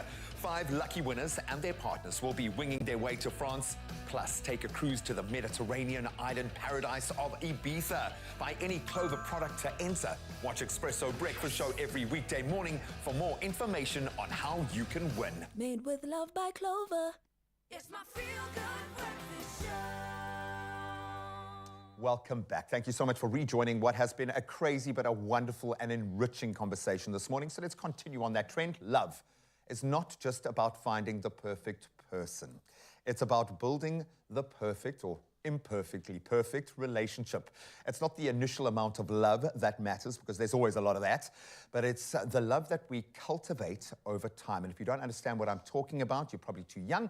No, you will understand, because we're going to do a bit of a dive here. To master relationships, we must invest in both our outward appearance and our inner growth, okay? It sounds like an oversimplification, but it could just rest on that. And we lay the foundation for meaningful connections filled with love and fulfillment when we value ourselves, prioritizing emotional well-being, and yes, self-care in whatever that looks like to you. So joining us this morning, we delve deep into this topic. It's everyone's favorite relationship expert, certainly ours. Dr. Eve is back, psychologist Charles Davids, our lovely couple, Summer and Courtney. Welcome back, guys. And then brothers Austin and Gavin Edwards. I don't want to seem like I'm more excited to see Gavin than the rest of you, but I am a little bit, because I haven't seen him in about 20 years, dude. It's wonderful to see all of you. Thank you so much for being here and for opening up. This is a safe place. So let's get real.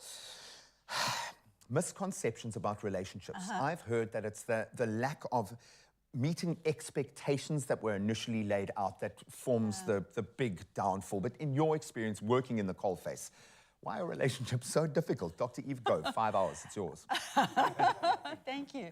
I'm going to stay away from the I guess the normative, Graham. Yeah. And because I work with the neurology of people, I really do believe, I was hearing you and talking about soulmates. I don't know, for me it's not soulmates. For me it's kind of pure science. Yeah. Is that one nervous system meets another nervous system, and we all feel from the beginning like this feels comfortable, this doesn't feel comfortable. Our bodies let us know that there is some tightness, which means, red flags, we need to be careful. Remember, I always talk about red flags on the show. And our bodies are built to read these sorts of things. We have like superhuman perception. Yeah. Absolutely, we have an alertness, but we mostly squash it, and mostly women squash it. And then we get into this relationship, because oftentimes it's something which is called trauma bonding, something that we kind of used to from childhood. We used to struggle, we used to be in pain, we used to absorbing things that we shouldn't be absorbing, we used to accepting things we shouldn't be accepting. And so we get into relationships with people, and we find that actually this feels familiar, but it actually isn't healthy for us. We're matching our baggage instead of our hopes and our dreams. I love the way you say that. Absolutely. You're matching baggage instead of hopes and dreams. And we should be aspiring to something which is healthy and which is safe and which is consensual.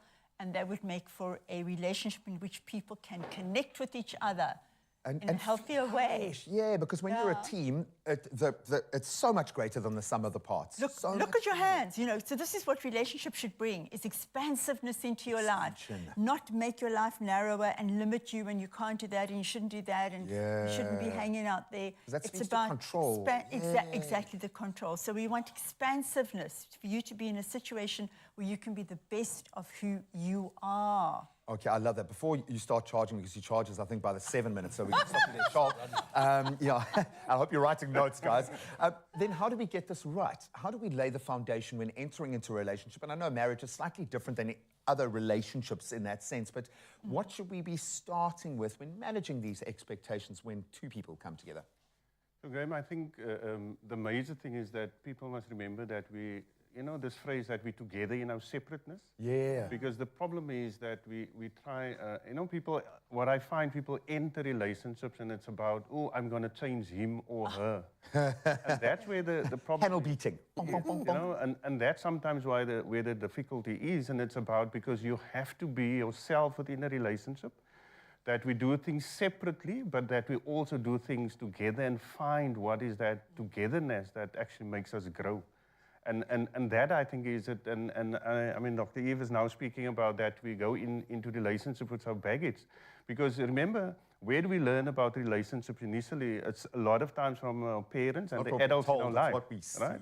yeah. So it's what about what we observe and not other way around. And then we go and look for the dad or the mom in the person that we go and meet. And also want to perpetuate that relationship that was my parents' relationship initially. Oh, for sure. I keep looking at my wife. I'm like, why aren't you an amazing single mom? What's going on here? It's like, oh, because you're not a single mom and we're together. And so what am I then with this? I get that completely. But we want to transcend that for our own kids, especially you, young couple. I love the fact that you have invested in a marriage, which means a bit of work, a bit of that dynamic tension that I'm talking about. A bit of work? Okay, well, somehow I'm going to start with you then. Explain that comment. No, does it feel like hard work or does it feel like you're climbing something together? How have you kind of wrapped your heads around this narrative? Graham, I think for me, when I started dating Kurt, it was the first time I had ever felt the relationship type of love in the sense of, okay, this is somebody that I want to see myself with. Not only that I can see myself with, but that I want to see myself with. He matches that long-term projection. He matches that. Because even though there were bad qualities, and everybody's got bad qualities, his good always outweighed his bad. And to me, the good qualities that he had was my bad qualities. Yeah. So I needed everything to, and that's where the togetherness comes, because everything that I'm bad at, he's incredible at. So he teaches me, he guides me, and I feel like that's how we've grown. We've grown considerably since our 7 years ago. That's fantastic. And you must put in the work, because that's the joy of being married, is that you've got a partner to be able to work through in that sense. You don't get to talk about you're only represented by one of you when you're a couple. Let's move to Austin and Gav, brothers. Yes. So one would think that you're identical in the way that you live your life because you've had the same influence. The baggage that was handed to you was the same suitcase. Yeah, I just... How different are you guys? And because I haven't seen you in so long, I'm going to start with Austin. Well, the difference would begin in me being interested in men. I've seen the way you look at me, Gav. Gavin has a beautiful wife at home. Don't tell But I think not so different, because we've got a very close family. Our family bond is very close. So we look at that in the partners that we're with. As long as you get on with our family, you'll get on with us, and the dynamic works like that. I don't know, that's how I see it. Yeah, we grew up in a family with 5 boys from my dad, 4 brothers, all married their whole lives. So we no divorce. Saw that, no divorce in it at all. So there was a big. When you grew up, family was very important, and keeping family together as well. Yeah. So I think from that aspect, we see everything identical, just a different. And that, I mean, I'm glad people are seeing this, because I think people have preconceived notions about what's learned behavior in terms of our psychological, our sexual preference, all these things that we assume is something that you're taught throughout life stages versus the way you're built. Love is love. Love is love, exactly. Yeah, it's exactly the same. And I'm so glad that we can highlight just that one little subsection of this kind of conversation. But with having this kind of focus that feels very positive, are there elements of the way that you grew up and saw family that impact negatively in your life right now? Sure. Yeah. That's a good question. I'm going to give you 2 minutes to think about that. You can compare notes, but I love the fact that that is a tough question to answer, which means that you have taken the best of that past and incorporated that into your current, your lived experience right now. Now, the boosted confidence and the deep sense of self-worth you'll be equipped with to navigate the ups and downs of relationships and ready to conquer challenges and create lasting happiness does start with how you value yourself. And that could be something as simple as just getting up and having a shave, making yourself look better so you feel a little bit better, so you can offer more within that space because you are empowering yourself. We're going to continue this discussion about love and relationships, and we want to hear from you. Do you believe in soulmates? Let us know on our social media pages. We'll see you in a bit.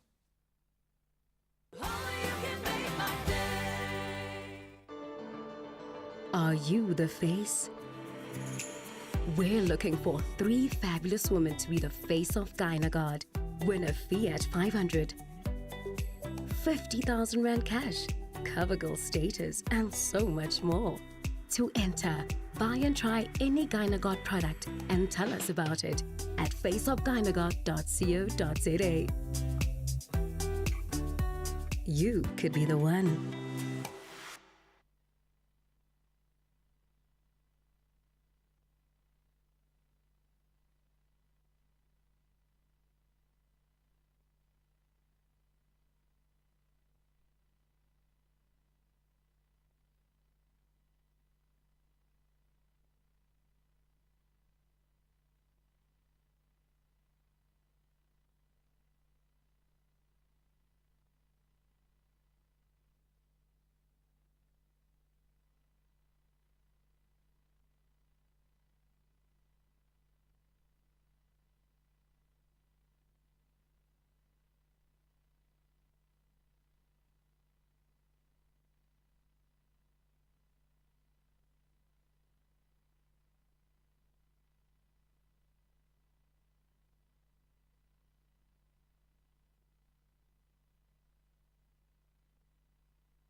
It's my feel-good breakfast show. Welcome back. I'm going to say it straight off the bat. Relationships are like flowers. No, not smell nice, none of that. They need attention, care, nurturing to bloom and flourish, and water. We can probably all do with drinking more water every day. But we are unpacking this morning exactly how we get that right. And we've got an amazing panel with us.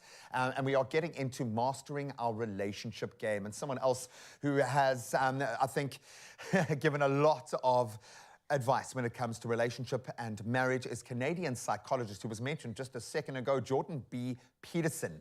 Take a look at this. Don't stop dating. At least once a week, you need a date. And, you know, if you're lucky, maybe it's 3 times a week. And if you're sane, you can probably manage it twice. But once is a minimum. And so you got to make it a priority, man. You got to have that communication. You have to. It's the details, the painful details of life that have to be negotiated, you know, and it's work. Don't lose that romantic vision, man. That's a big mistake, but you have to work at it. Like, you have to work at it real hard to keep it alive. But it's worth it if you can do it. Love him or hate him, some people just want to punch him in the face. He is one of the most, I think, trigger-tory, is that a word?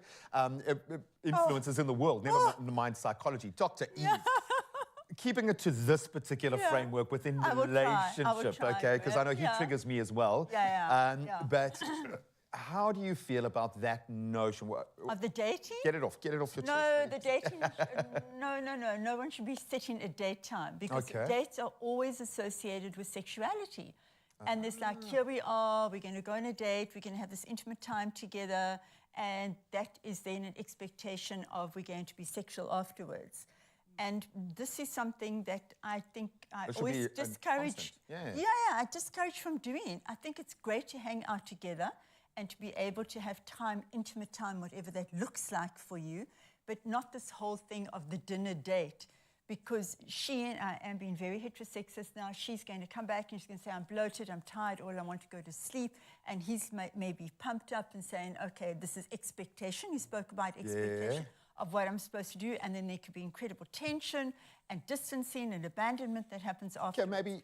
So I don't Maybe like the there's an inauthentic story. connect there. We're trying to paint over something to say, well, as long as we're going on a date once a week and we have sexual activity within that space, we're okay as a couple, which isn't necessarily. For some. Yeah, but and the majority the flip side of that is I noticed like a lot of us going, yeah, that'd be great. I'd love to have a date night and well, you know. I think you could have a date morning or night or evening or whatever it is, but also not to do away with the expectation that society has set about what should happen at that time. It should be a time of connecting. Connecting, exactly. It's communication, because if you're not checking in, this crazy old head will take you in places. If you're not letting this out, it will go to dark, crazy, polarized places. How do we avoid that? How do we get the communication right, Sean?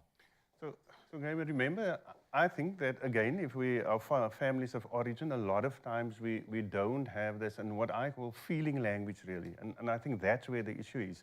Because people think communicating is talking about the chores and things that we have, or the must-dos. Yeah. But because we don't have, and I think the first part of it is to almost teach ourselves the feeling language, to be able to express that to our partner. Because I think that is where we get missing. And I believe a lot of work that we have to do, especially in South Africa, is this issue around feeling language. Yeah. Because it's about expressing those kind of things. Because remember, it's the feelings that we feel that propels us forward in terms of what we have to do. That well, that's how it starts. It starts with feeling, thought, action. And that's like mechanically how we operate. And I think, unfortunately, a lot of what we're going through as a country right now is because we don't have the language to process so much trauma that so many people have gone through. And then we keep arriving at this kind of warped outpouring of action because we haven't done that. Curtly, how are you guys getting it right? Because, and I know not all the time, but do you feel like you are... Yeah, okay. That's why you're not allowed a microphone. We don't even speak to a microphone. Does it feel like you are getting the basis right? Because I know that the outcome isn't always what you want because you're two different people. But in terms of that framework for communication, how have you kind of laid the foundation for that? And I think the foundation was laid in our 5 years together. That is where we laid the basis of where we're going and in terms of what our journey is going to look like more, our foundation was very strongly laid in that 5 years of seeing each other, dating or courting, if you call it that in the old times. But like, that is where our foundation was laid. Our communication skills was laid. What do you expect or more? You don't want to lose your individuality in terms of dating or in terms of getting married. And that is important. I think that we haven't lost our own identity, so we can still be ourselves and still see each other. So I feel like I'm on the good part because the experts validated it. Exactly. Yeah, so I feel like I'm on the good journey. No, 100%. Look, I mean, 100%. this was going to go one of two ways. Either you're going to be failing miserably or you're going to be amazing. I can see Gavin looking at you, wondering how we can take your voice and just emulate that kind of gravel. Hey, it's I love it. Beautiful, buddy. It is very difficult when you can practice this yourself in your own life path, but when you're mixing with other people's hopes and dreams, it becomes very difficult. How do you keep an eye on the collective as well as look after yourself within that? Interesting, because I've started doing that at the moment. I've started looking after myself.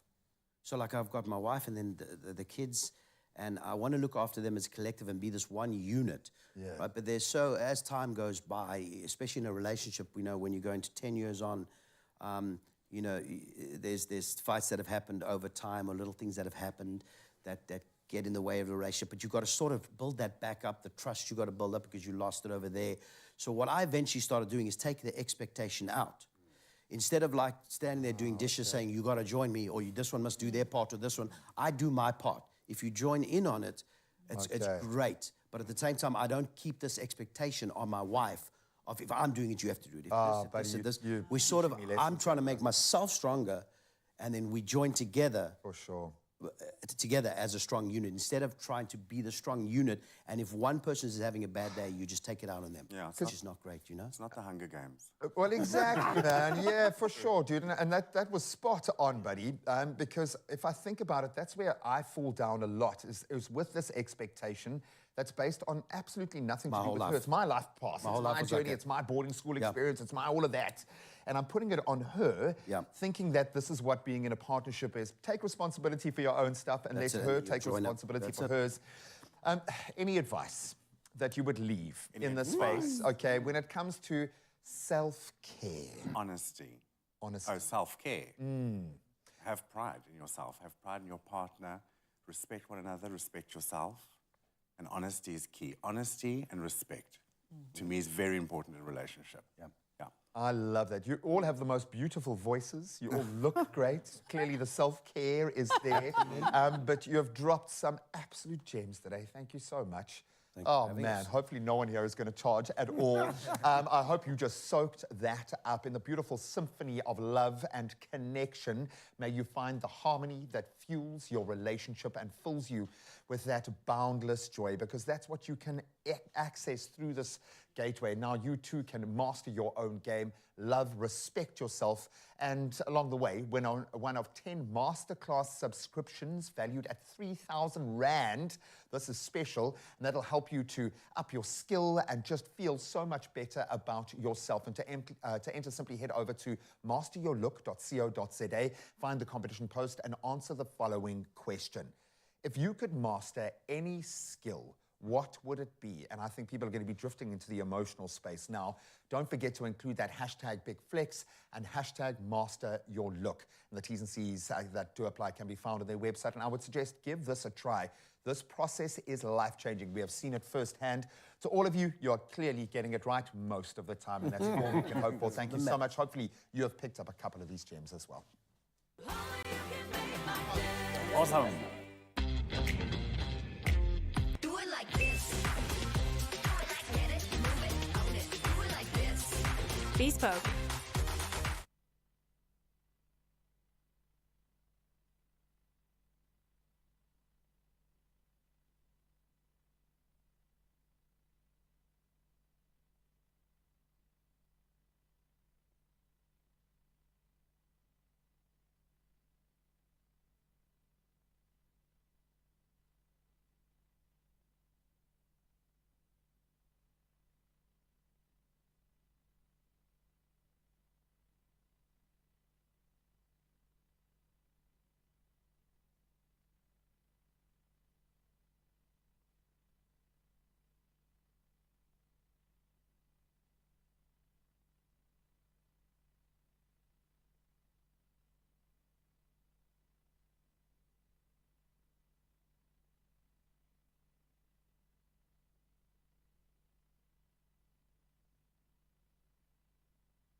It's my feel-good breakfast show.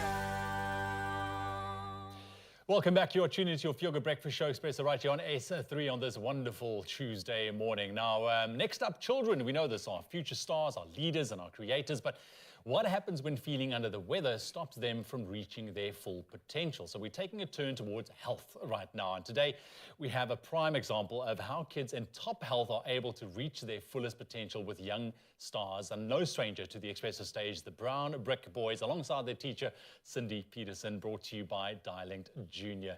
Boys, Cindy, lovely to have you. Welcome to your Feel Good Breakfast Show. Finally, it's time. You guys have been sound checking the whole morning. You guys have been here early, man. It's nice to see you guys. Welcome back to your Feel Good Breakfast Show. Manuel, I want to start with you guys. Tell me a bit about the group, man. For those that's maybe being introduced to you for the first time, the Brown Brick Boys, who are you guys? And I mean, and what is it about this kind of setup that you love, this band of yours? Our band is basically formed because of our love of music. And since I was in grade 7, I discovered that I could sing, but I only took it seriously in grade 8. That's when I met Narcissus and Lucian. And from there on, we continued practicing, singing old songs, singing for people. People have been loving it. And then until a beautiful teacher came and... Say, hey, wait a minute. Here we must work with these boys. So, like, we sang for her because, like, she's now new. So I wanted to sing for her so she can hear, okay, that we're talented and we are passionate in what we're doing. Then she, No, carry on, my friend. And then she told us, oh, wow, you guys can sing. But then after that, we kept on singing for other people until Ms. Peterson told us actually, that she will bring us to the show. So now, we've been practicing and practicing until we got here, and I just have to say thank you to the beautiful lady here. Yeah, oh, look at that. I mean, you guys all, you've walked a road, you've worked very hard. Lucian, I want to ask you, what is it like to kind of play at this level where you are right now, looking back at the journey that you've walked here, and just being part of a group like this? In terms of your rehearsals, I mean, how do you guys manage? How often do you work together? What does the rehearsal schedule look like? So, if I can start with the rehearsal schedule. I can remember 2 months ago, we actually had for the first time in our life, probably I would say, we had a nice kind of meeting where we scheduled how we are meeting every time per month, right, if I'm correct? Yes, we rehearse every Friday after school, leading up to the Saturday, if none of us are not available and that. But if we are available, we get together, we often rehearse. I mean, we help each other. There's no specific person that actually teaches us besides myself now. I go to attend a music center, a music school, where I have an educator who would teach me. But if you look at it in this way, actually we open to ideas and we help each other out. So it's basically a thing that we all decide on what we do. Yeah, well, I can see the camaraderie between you guys, and you guys feed off each other nice. You know, Asisa, I want to ask you, I mean, you greeted me with such a big smile this morning. It's amazing. You know, the importance for you guys, because I said we are taking a turn towards, you know, health. I mean, what role does health play for you guys in ensuring that you are in top health, to be able, you know, to go on big platforms like this morning and come and perform, I mean, between the three of you? So, like, the thing is, like, especially when it comes to, like, health-wise, especially when it comes to performing, we want to make sure that, especially days before or weeks before the event, we always want to know weeks before the event so that we can all set up a time that we should all meet. No excuses, that's how we roll. We say no excuses, you must be there. And also, we like to, on our gigs, we like to make it, like, intimate, and we want to play songs that people admire or they favor a lot. So we always tell the people about the notice, so they must let us know beforehand so that we can have enough time to practice, enough time to change our plans if we have to, so that we can perform on that day. And also, we need also rest as well. That's the most important part.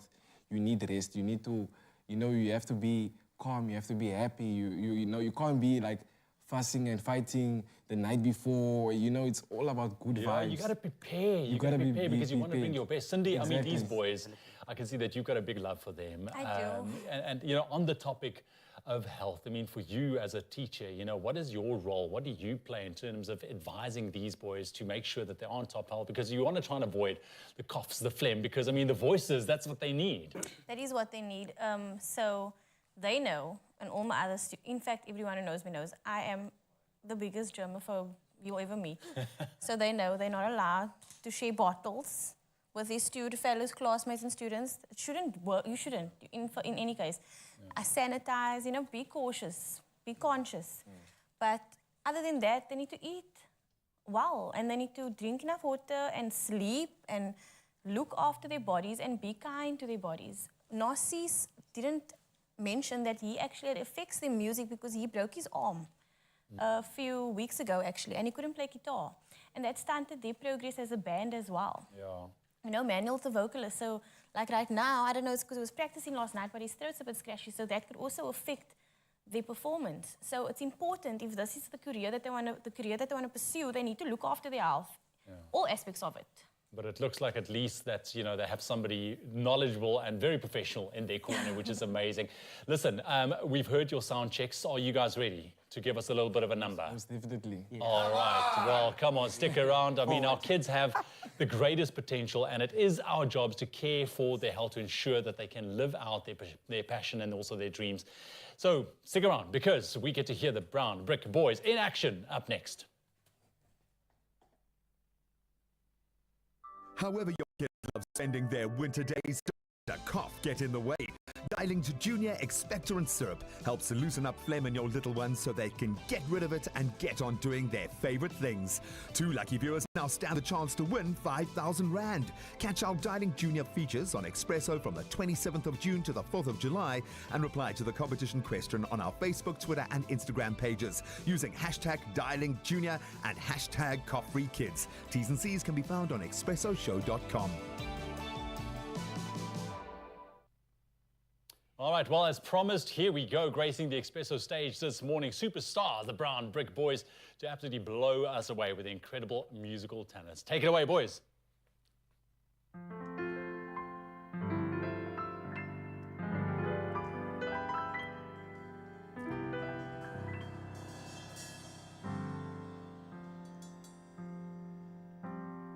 Yes, I do.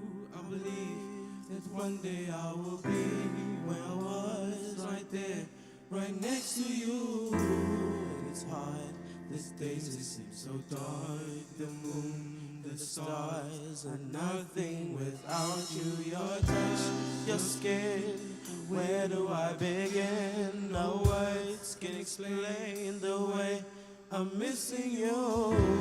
Deny this emptiness is holding, I'm inside. These tears, they tell their own story. Told me not to cry when you were gone, but this feeling's overwhelming. It's much too strong. Can I lay by your side next to you?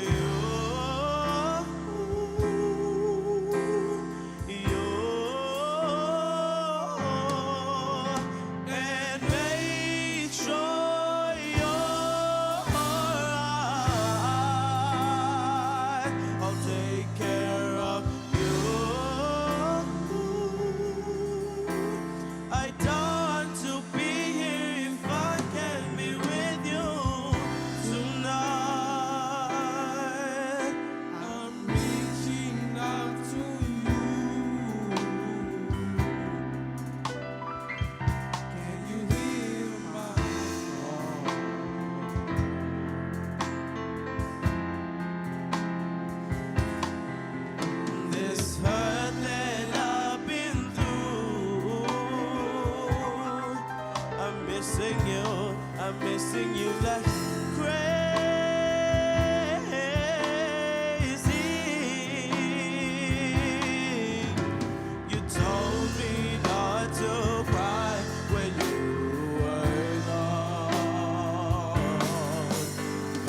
Yes,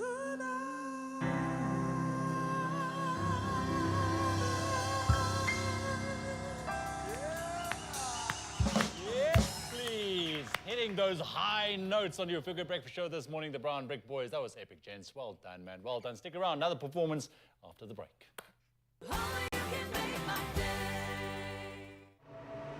New Jacob's Barista Editions, our premium range of slow roasted coffees that even baristas use at home. Coffee shop quality at home.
It's my Feel Good Breakfast Show. I want to say take a moment to hit pause, but there ain't no time for that. We got the Brown Brick Boys, and they are wondering why they've been kicked out of heaven for too long. Yes, that's a clue as to what they're going to be performing next. Then we're going to do a deep dive into archaeology, what that looks like right now. Oh,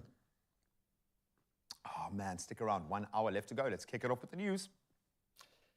Thanks so much, Graham. Let's take a look at your news headlines for the very last time this morning. Starting off with your national news, the Federation of Trade Unions of South Africa, FEDUSA, has deplored the 3% salary increase for civil servants. FEDUSA has several public service unions as members, including Hospersa, SAPTU, NAPTOSA, the SA Teachers Union, and the Association of Civil Servants. Now, this after the Commission for the Remuneration of Civil Servants proposed an increase of 3.8%, but President Cyril Ramaphosa approved a 3% increase. This also applies to cabinet members, judges, members of parliament, and traditional leaders for the 2022-2023 financial year. And good news for motorists, price of petrol to drop. The price of petrol will drop by between 17 and 24 cents tomorrow, but all grades of diesel will rise by 12 to 18 cents per litre.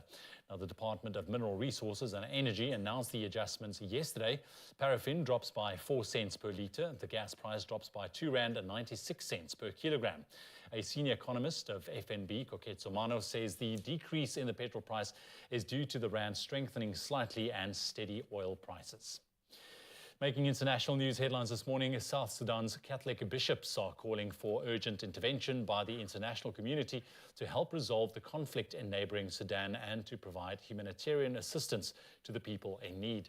A letter signed by 8 bishops and addressed to the government of South Sudan, the international community and humanitarian agencies has called for provision of aid both in Sudan and South Sudan, as well as in neighboring countries which are hosting Sudanese refugees. They say the way forward is a peace process, not war. And there have been intense exchanges of fire between Israeli forces and armed Palestinian militants in the Jenin refugee camp in the occupied West Bank. Israel began what appears to be one of its most extensive operations in the territory in years with drone strikes early yesterday. 8 Palestinians have so far been killed and some 80 wounded. Israel said it had dealt a heavy blow to terrorist organizations, but Palestinians accused the Israelis of committing a war crime. Jenin has become a stronghold of a new generation of Palestinian militants. And as onlookers cheered, a mayor of a southern Mexico town entered into holy matrimony with a female reptile in a traditional rite to bring good fortune to his people. Victor Hugo Sosa, mayor of San Pedro Huamulelo in Mexico, took as his betrothed a reptile, reenacting an ancestral ritual. Now, the reptile was a caiman, an alligator-like marsh dweller endemic to Mexico. Now, Sosa swore to be true and love what the local law calls the princess gull. Fortunately, though, the creature's snout was bound shut to avoid any premarital mishaps. Marriage between a man and a female caiman has happened here regularly for more than 230 years. And with that rather interesting news story, we wrap your news headlines for this Tuesday morning. Here's a last look now at your sports with Graham.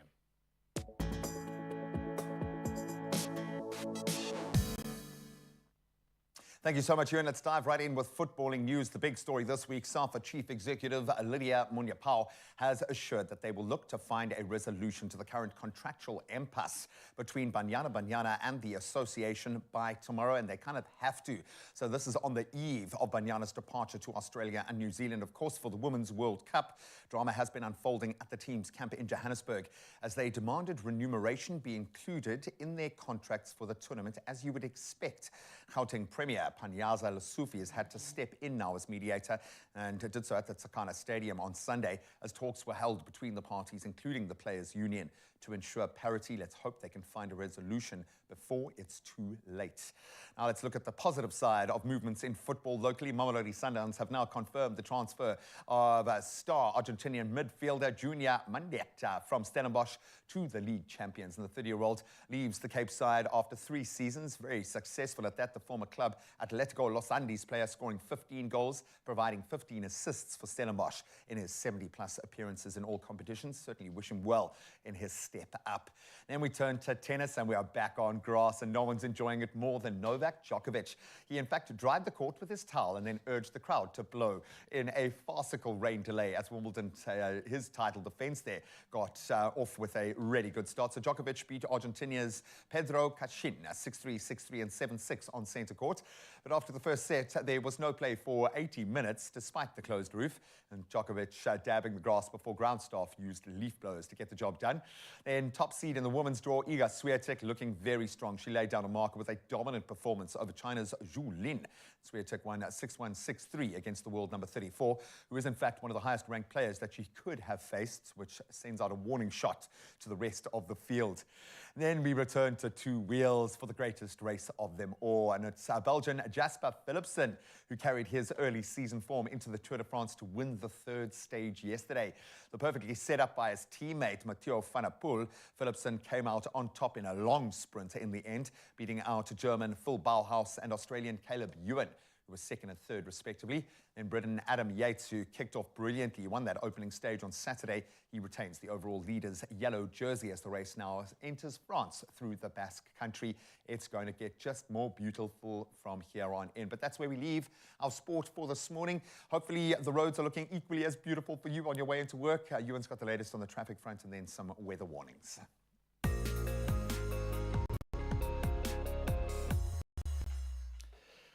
Thank you so much, Graham. Fortunately, not too much happening out on the roads. Goodwood and Cape Town, there is congestion on the N7 that's southbound at the N1 inbound ramp, so you can expect delays in the area there. And then in Bedford View in Gauteng, there's a stationary vehicle on the N3 at Gululi's interchange southbound. The left lane is closed. Just take approach of that, and please approach there with absolute caution. Otherwise, please be safe on the roads this morning.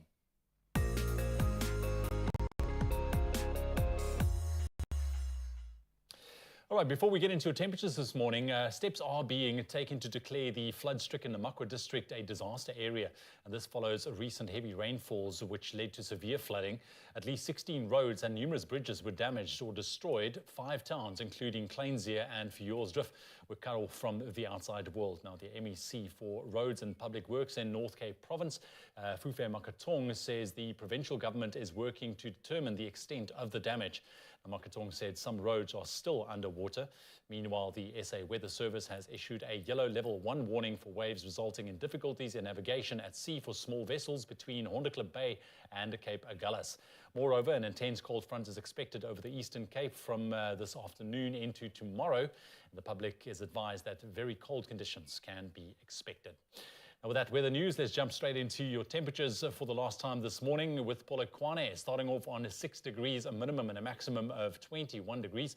Mbombela on 10 minimum, reaching a high of 28. Pretoria on 6 minimum, your maximum 21 degrees. Johannesburg starting off on 4 degrees minimum, reaching a maximum of 19 degrees. Then jumping over to Mahikeng, that starts off on 2 degrees minimum and a maximum of 22. Klerksdorp on 1 degree, nice and cold, but then warming up to 21 later on today. Kimberley on 0 degrees, very cold, reaching a maximum of 22. Bloemfontein, very, very cold, starting off on -4 this morning, but reaching a warmer 21 degrees Celsius a little bit later on. And then Richards Bay starting off on 16 degrees with a maximum of 24 later on today. Pietermaritzburg a cold 8 degrees this morning and a maximum of 25. Durban 15 and 24. And Tata starting off on 6 degrees minimum with a maximum of 22 degrees. Then over to East London, that starts off on 10 minimum with a maximum of 19 degrees. Cradock on 4 degrees minimum and a maximum of 20. GQ, Gqeberha on 11 degrees and a maximum of 18 degrees. George on 6 degrees minimum, reaching a maximum of a cool 15 degrees. Then over to Cape Town, that starts off on a 9 this morning with a maximum of 16 degrees later on today. Worcester, nice and cold this morning as well, 3 degrees minimum and a maximum of 18. Sutherland around 0 this morning with a maximum of only 16 degrees. And Uppington on 1 degree this morning, nice and cold, but a warmer 27 degrees later on today. That's your temperatures. Let's quickly take a last look at some of your sunrise views this morning. We want to say a big good morning to Omi from Keymouth. I mean, look at that, capturing perfect views of the sunrise over the ocean. Looks fantastic. Thanks, Omi, for sharing. Then good morning to Nina, that's out in Gordons Bay this morning, heading to work, enjoying that gentle pinks in the sky. Also a beautiful way and a wonderful view to go to work. Thank you very much for sharing. Good morning to Andrew Harris in Balito. Oh, one of my favorite places, watching the sun rising up, so calming. Beautiful part of the world as well. Thanks for sharing. And then Venny Govender, good morning at the beach, standing next to a beautiful palm tree there, snapping that photo. Looks like Venny is ready for the week. Thank you very much all for sharing. It's always wonderful to share to see your corners of South Africa, but please keep those photos coming. Share your morning views with us on our WhatsApp line 063 408 8863. Now, people keep asking me why I'm just always so happy and so excited and so passionate about what I do and where this energy comes from. Here's the life hack. Every day, I get to wake up surrounded by people like this, by kids like this who have taken control of their own destiny, are just doing the most amazing things that unfortunately I just can't. We've got the Brown Brick Boys here. Yes, they're talented, but there is something else happening here. There is a brotherhood, there is love. They have earned the right to sing this song, and they're going to blow you away. It's Locked Out of Heaven. Enjoy, boys.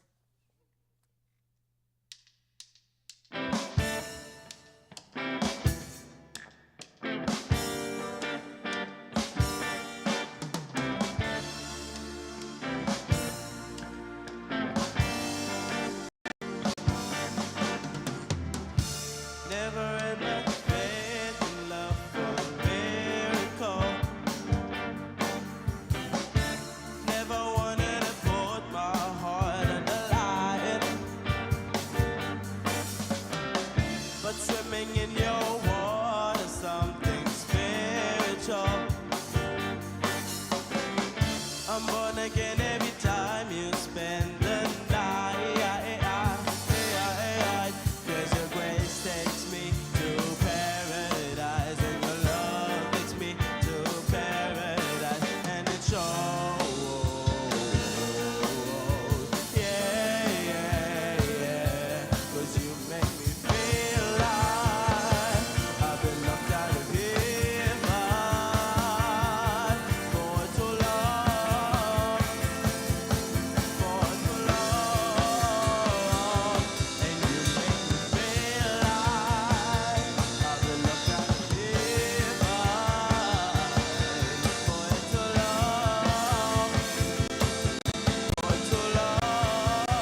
to my knees, you make me testify. You can make a sinner change his ways. Open up your gates, 'cause I can't wait to see the light. And right there is where I wanna stay. 'Cause your grace takes me to paradise. Take a look, takes me to paradise. And it's all, yeah. 'Cause you make me feel like I've been locked out of heaven for too long, for too long. Yeah, you make me feel like I've been locked out of heaven for too long, for too long.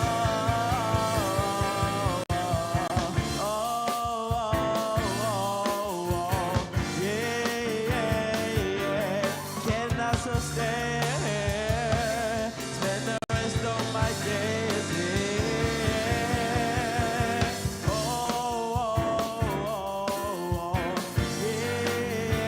Yeah. Can I sustain? Spend the rest of my days here. 'Cause you make me feel like I've been locked out of heaven for too long, for too long. Yeah, you make me feel like I've been locked out of heaven for too long, for too long.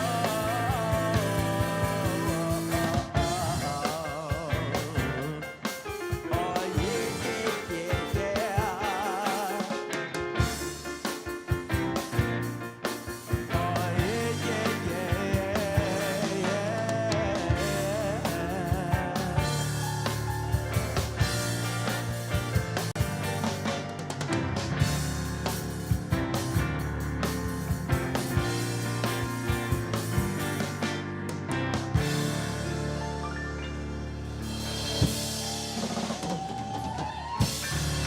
Yeah, baby!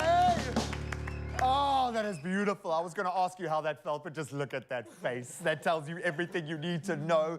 Keep doing this for each other. Individually, you're amazing. Together, you are off the charts. The Brown Brick Boys. Remember that name. Wow. Brilliant. Woo!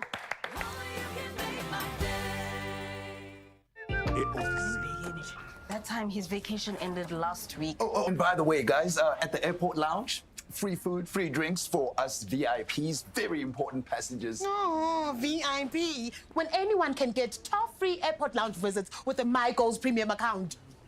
So your 12 lounge vacations are for bonky bonky. Yeah, very.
It's my feel-good breakfast show.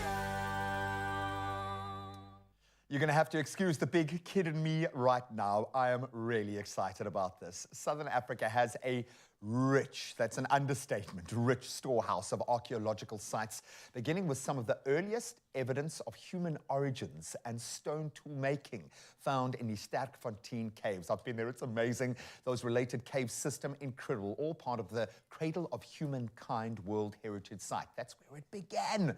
Southern Africa is also home to tens of thousands of rock paintings, rock engravings made in the past 10,000 years by the ancestors of the San hunter-gatherers and Khoi herders to record their beliefs and customs. And here to tell us more about this amazing profession and some of the advancements that have been made in the field in his historical archaeologist and lecturer, Professor Antonia Milan, who didn't bring a whip, didn't bring a hat, didn't do a dive roll coming in here. I don't know how to speak to you if you even are a real archaeologist.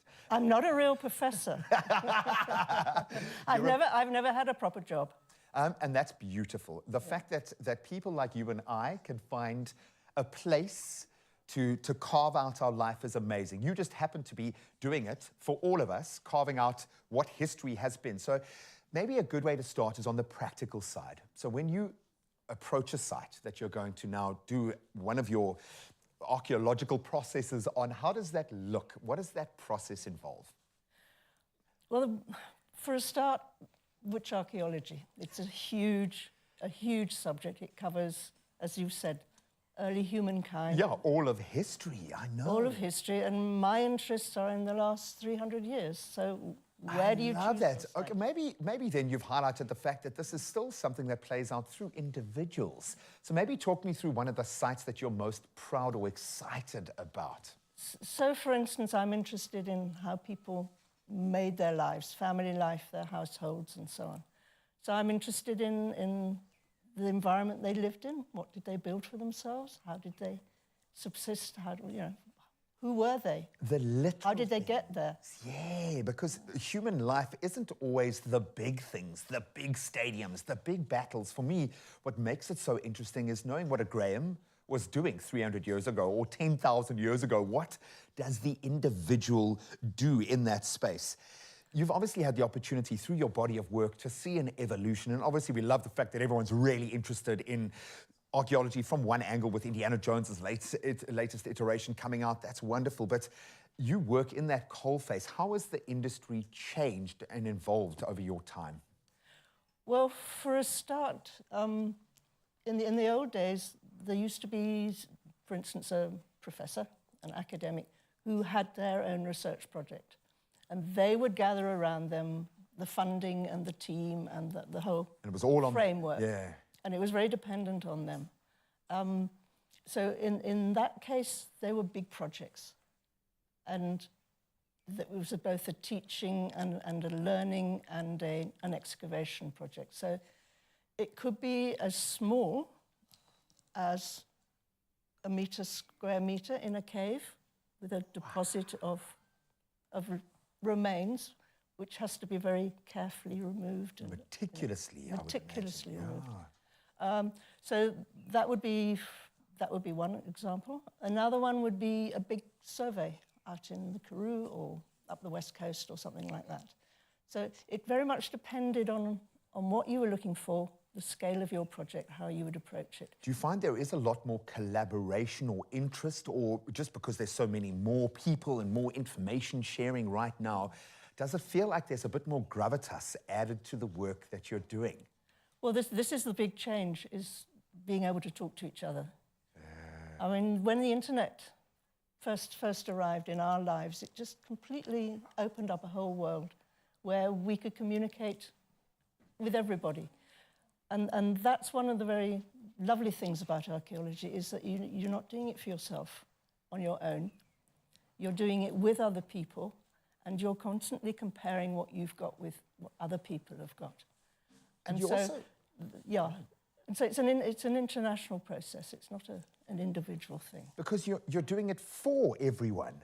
It transcends. I love the fact that when we look in this way, through this particular lens, it's about everybody. It's about our combined life path.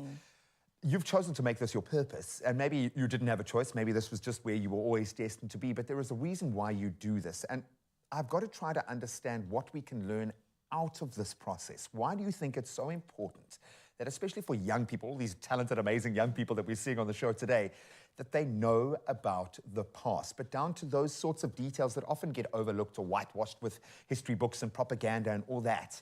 Why is it so important to know where we come from? To know where we come from, it's more, it's the process of what people left behind, okay? And so from that process, historians look at evidence and then they interpret it. The archaeologists produce the evidence and then interpret it. So, for instance, a document can be an artifact. A stone tool can be an artifact. A cave deposit can be an artifact. A village can be an artifact. What we're interested in is how a community operates and the environment in which they operate. And I think that's been one of the big changes, is rather than a single focus, you're now looking at landscapes. What did it mean? Yeah. And so you're looking at the animals, the plants, the people, how they interacted, how they changed, how things changed. And that can be in deep time. I mean, I don't know if you've been to the fossil park. No. Yeah. So that a huge deep time, and then the more shallow time that I'm interested in. And the fact that I've got to sound deep time all the way. I absolutely love that. I love the fact that that speaks almost more, and this shift in the thinking speaks more to the lived experience right now, because those are the kinds of lessons we learn. And I think the crazy thing in my kind of pseudo-intellectual touching in this space is how similar people were back then and how they are now, which is crazy to me. I'm going to say on behalf of all the young minds that you've helped to guide and grow through this process, and the fact that you are still in there, in the space as it evolves, thank you so much for being that and for focusing on this area. We love the fact that Indiana Jones, yes, has made an entire generation go crazy about archaeology. In fact, 3 or 4 generations now, spanning over 40 years. And the Dial of Destiny is out now, and we are loving that. But I love the fact that we still have people, real-life archaeologists, championing this cause. She is going to put the hat and get the whip out and do a dive roll out of here in just a moment. Thank you so much for joining us this morning. What a pleasure. Thank you for having me. And everybody can do archaeology, whatever your interest. You can be a hot scientist, you can be a historian, you can just like being outside in the sunshine when it shines. When it shines. I love it. Just roll up your sleeves and get stuck in. You can go underwater. That's when it gets really, really interesting. So hopefully we've sparked your interest. Fascinating stuff, archaeology. But like Graham said, we're adding fuel to that excitement this morning with Indiana Jones and the Dial of Destiny, which is the 5th in a franchise which has been around for the last 41 years. It is out now. It released last week, Friday. But we thought we'll take it upon ourselves to put it out to you. Did you ever want to be a daredevil archaeologist like Indy? Or if not, what was your childhood dream? So we want to see what some of you said on social media. Basil coming through says, Raiders of the Lost Ark. I mean, what a great movie. You can just see clearly they're already inspiration. Kirsten says, I wanted to be an astronaut first, then globe-trotting archaeologist after seeing Raiders of the Lost Ark on the big screen. Looks like Raiders of the Lost Ark, definitely a fan favorite. Alicia says, a daredevil is a bit extreme. All I wanted to be was a bookkeeper. I'm a tax accountant today. I think I exceeded my own expectations. I love that. Very, very cool, Alicia. Thank you very much. Teresa says, good morning, my favorite beautiful Expresso fam, and a very good morning to you as well. And that's what we have. Keep those coming through. What did you want to be when you grow up? Or did you want to be that daredevil archaeologist like Indy? Connect with us on our social media pages. We're going to take a very quick break. We've got lots more to come, including some epic music from the Saxby twins right after.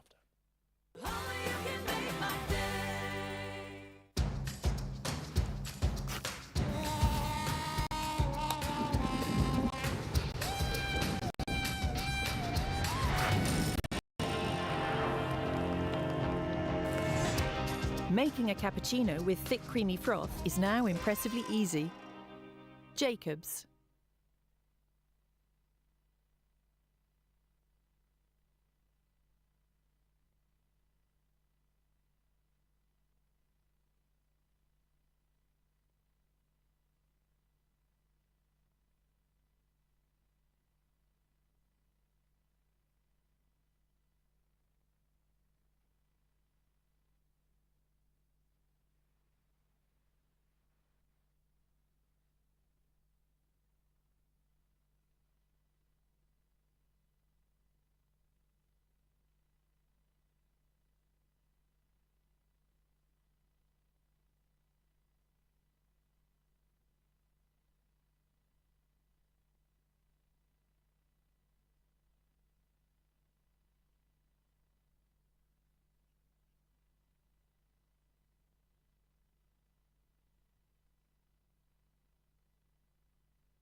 Watch South Africa versus Scotland live in France in a once-in-a-lifetime rugby experience brought to you by Clover. Catch the box in rugby's ultimate showpiece, hosted by Springbok legend Skulk Burger. 5 lucky winners and their partners will be winging their way to France. Plus, take a cruise to the Mediterranean island paradise of Ibiza. Buy any Clover product to enter. Watch Expresso Breakfast Show every weekday morning for more information on how you can win. Made with love by Clover. It's my feel-good breakfast show. Welcome back to it. This is your Feel Good Breakfast Show Expresso on S3 on this wonderful Tuesday morning, and we continue with some epic music this morning. Joining us on the Expresso stage is the Joburg-born singing, songwriting pop duo Kyle and Wade Saxby, better known as the Saxby Twins. They are here. They gained popularity and interest from Universal Music Group on TikTok, releasing their debut single, I think, I'm Falling For You, and that was in 2020.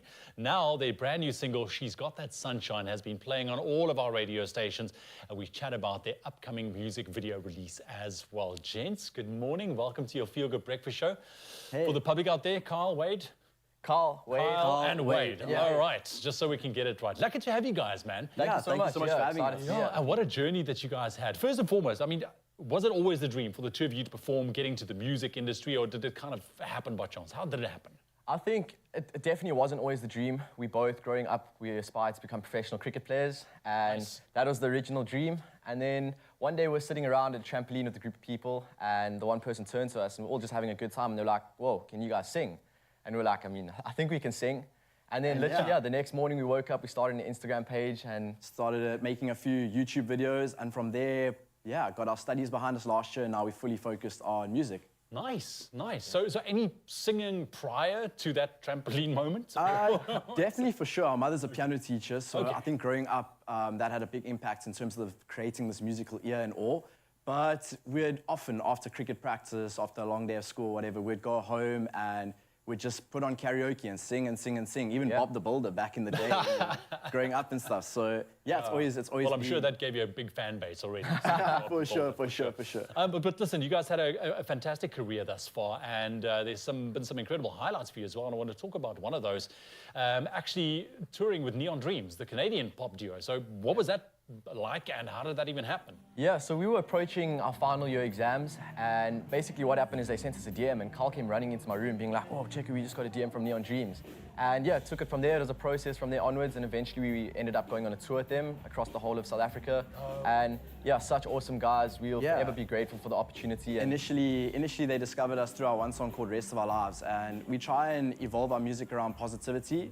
And them as a band also, they're extremely focused on being positive and stuff. So that's exactly how the connection formed, I'd say, at the end of the day. That is awesome, dude. The power of social media and a DM. I mean, look at that. Look where you guys are now. For sure. Listen, your brand new song, She's Got That Sunshine. We're going to hear it in just a second. I mean, congratulations on this. What was it like hearing it for the first time on the radio waves? Because it's all over the place. The feeling never gets old. It's honestly, it's the best feeling to ever hear your... to find a music director. Yeah, to hear your music on radio and all, it's honestly the best feeling. Yeah, fantastic. It never gets old. It's really a humbling experience every single time you hear your song on the radio. Nice, and we can look forward to the music video releasing on Friday. Yeah, so at this stage we're aiming to release it on this week Friday. It's going to be our first music video. We've never actually released a proper music video before, so super excited. Got some really cool people behind the scenes working on it, so very excited.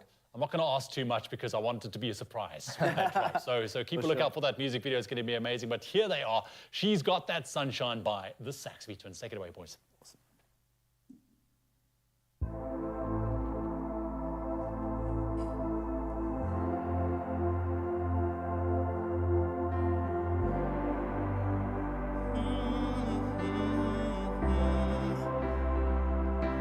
She's got that sunshine, makes up my whole life. What she don't understand is her smile is contagious. Sentimental, glowing heart, behind that smile 1,000 thoughts. You're beautiful, so say it loud. Always let it blossom all year round. When the wind blows, it carries away. That smile remains the same. Basically what I'm trying to say, you bring a sense of tranquility. Walking with a smile, hiding all the pain. Always clear the sky on a rainy day. Summer heat will fade away, and violet skies will turn to grey. But that afterglow written on your face, It radiates. She's got that sunshine, makes up my whole life. What she don't understand is her smile is contagious. Breathing the good times, living her best life. What she don't understand is her smile is contagious. Glimmering treasure. If only I had the key, I'd decorate the world with that beauty.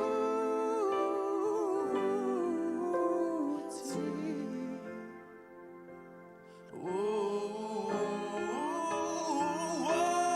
she's got that sunshine, makes up my whole life. What she don't understand is her smile is contagious. Breathing the good times, living her best life. What she don't understand is her smile is contagious.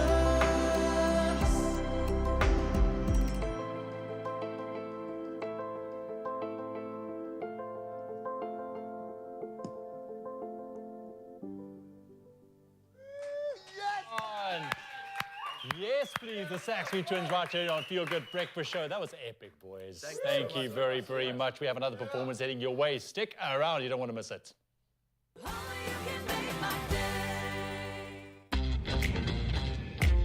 Do it like this. Get it, move it, own it. Do it like this.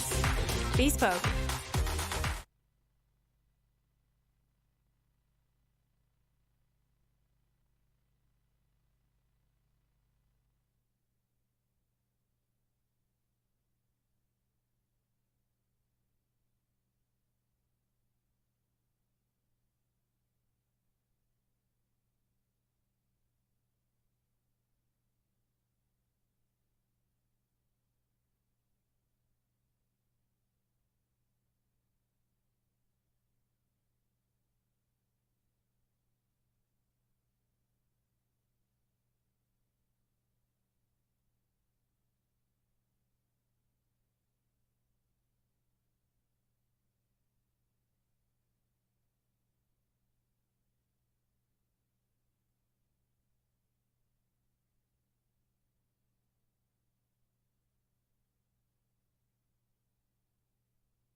It's my Feel Good Breakfast Show. Yay, good to see you, Guy. Hey, man, I haven't seen you the whole morning. What's going on? Listen, it's been wonderful. We've had so much fun this morning, but it's not over yet. Now, we've been traveling through time, literally, this morning. So let's travel through space a little bit. Yeah, but in fact, let's try and make the moment in time, stretch it out as much as we can. You're about to be transcended from your home to the heart of Zululand with a spectacular adventure, magnificent views, and exquisite dining options as your morning fix. I'm starting to feel like I'm actually going to be able to do this, but I'm not, because Kuntle is doing it, and she's your companion. She's your wing woman, if you will. So hold on to your seats as we see this incredible experience offered by Tourism KZN. Enjoy. Take it away.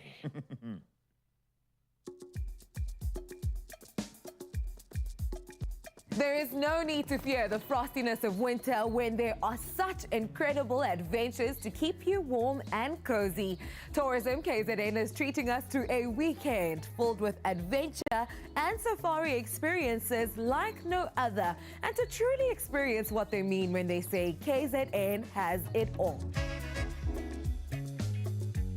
We've been transported to a jewel in the heart of Zululand, a new hotel, Hluhluwe, and we have the pleasure of talking to Hotel General Manager Drika Wiley to give us insight into this gem. Now, Drika, please tell us more about what makes a new Hotel Hluhluwe so unique. New Hotel Hluhluwe, I think, is unique because of our location.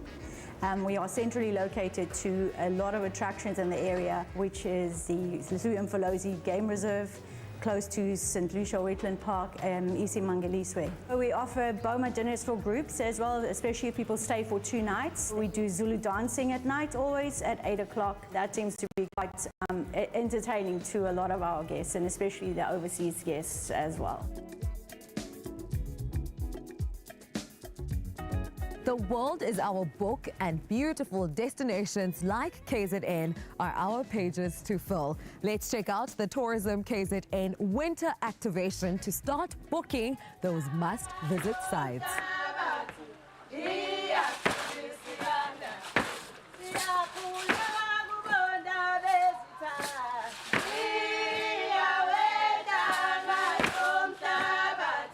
The TKZN winter activation was insightful and oh so entertaining. It was truly amazing to see some of our local talents on that stage performing their hearts out. But most importantly, to hear industry leaders share with us some of the most beautiful places to visit and experience here in KZN. The Drakensberg, St. Lucia, where we are, Hluhluwe, it is endless. It's truly the perfect winter break that you and I and everyone else needs.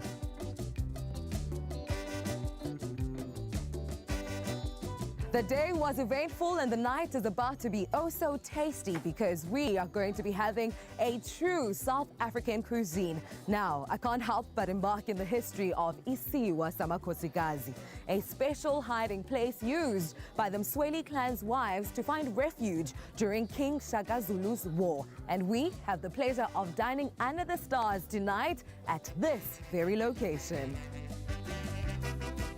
When you come here, our mission is to make sure not only experience the Big Five, but also the culture of the place, especially the food. So that is very important to us.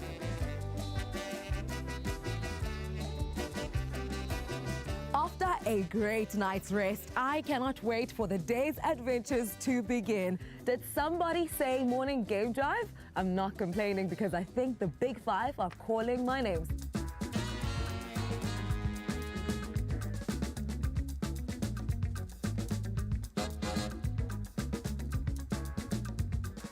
This place is so beautiful, Bingi. Yeah, so amazing, eh? The landscape as well. Beside the animal, we've got we find that people enjoy the landscape as well.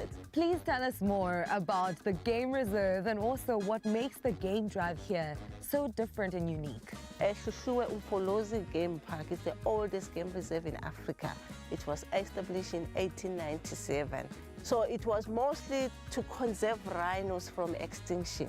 Also the landscape, as we saw animals roam around these areas, boat parks freely. We have activities, different activities, going out on a drive in the day and the night. You can also enjoy looking at the wild animals on foot. On foot? Are you not scared? It's a nice experience, yeah? Also even sleeping under the skies at night with all the sound of wild animals, especially at night.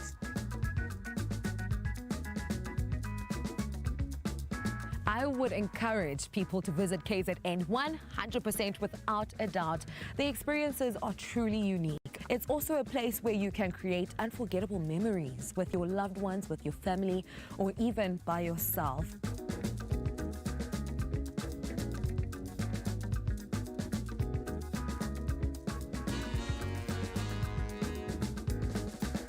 From saving our rhinos to witnessing the beauty of the croc-centered tour, I would say that Tourism KZN understands the importance of saving our wildlife.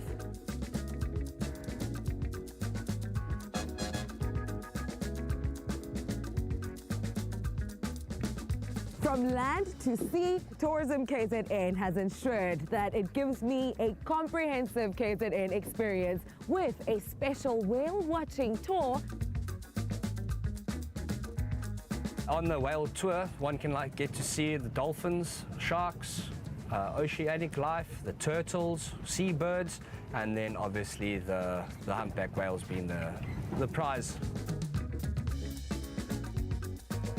We end off the trip at the ecosystem where beach meets bush at the shores of the largest estuarine system in Africa, Lake St. Lucia. There are many reasons to celebrate in winter, but Tourism KZN has given us options of adventure to welcome with open arms. Kutle, you had the most incredible experience and it looks amazing. And listen, let's be honest, I think these school holidays is literally the perfect time to go and visit KZN. And if you book with Tourism KZN, you are in for a massive treat. All you need to do is visit the website zulu.org.za. Go check it out and make the most of the school holidays. Kutle, thank you so much for that one. It's a brand new week and a new chance for you to nominate a special Omar in your life as the official Expresso Omar of the Week. Finally, we get to sit down together and have a little bit of a guys, chill. I did legs yesterday. It's a battle. It is a battle. So we are honoring these, more for me than for you, dude. We are honoring these incredibly special women and these kind of matriarchs in our lives, if you will, because of the immense value and love that they provide us with. Exactly. Now, of course, they deserve to be honored, loud, and proud. So we've got an interesting question for you this morning. Okay. One day, when you are an Opa or an Oma, what is the one value that you would love to instill in your grandchildren? Maybe I can put it to you, G. Oh, my goodness. I think it's pretty much summed up in one word: compassion. I feel like that was one of the lessons that while he was had the time with me, my grandfather really instilled in me, was just to try and care for as many people as you can. And that became a basis point for my existence. So that I love. I'd love to be able to continue. Absolutely. How about you, old man? Gee, thank you, Graham. You know what? I think for me, the most important would be to not take your grandparents for granted, because they are unbelievably special. They have so much life lessons and values that they can teach.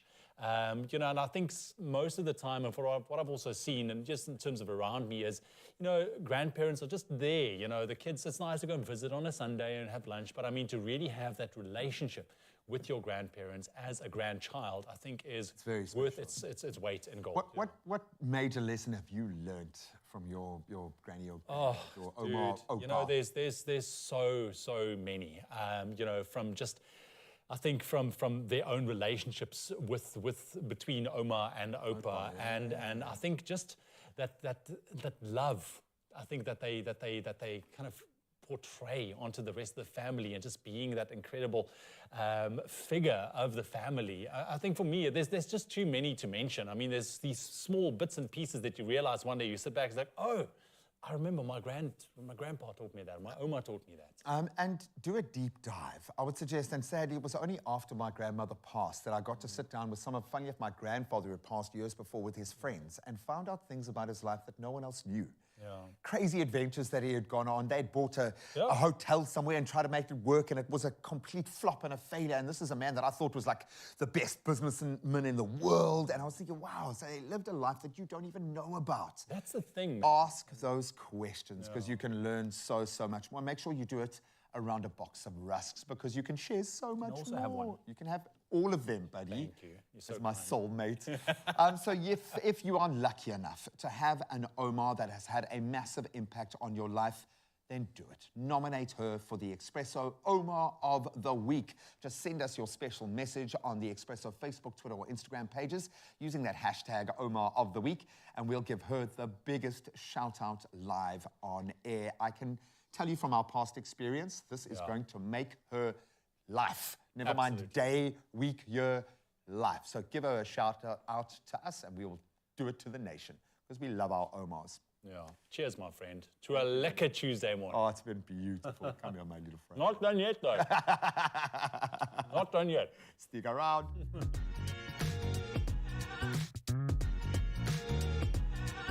There is more in every dip with Omar Rusks.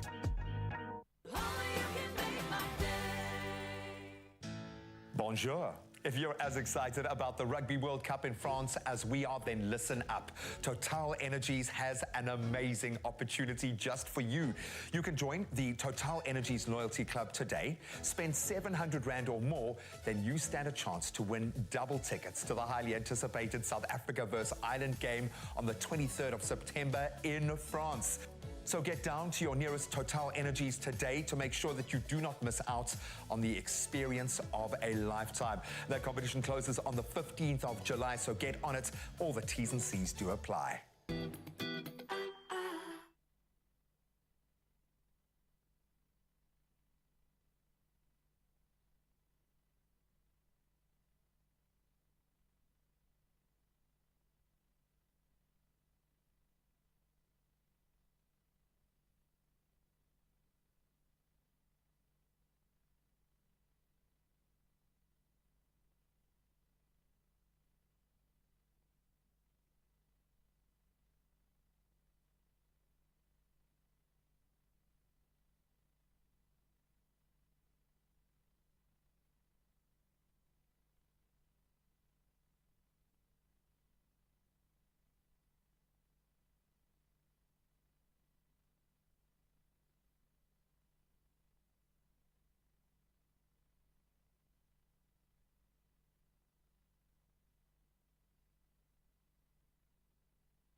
It's my feel-good breakfast show.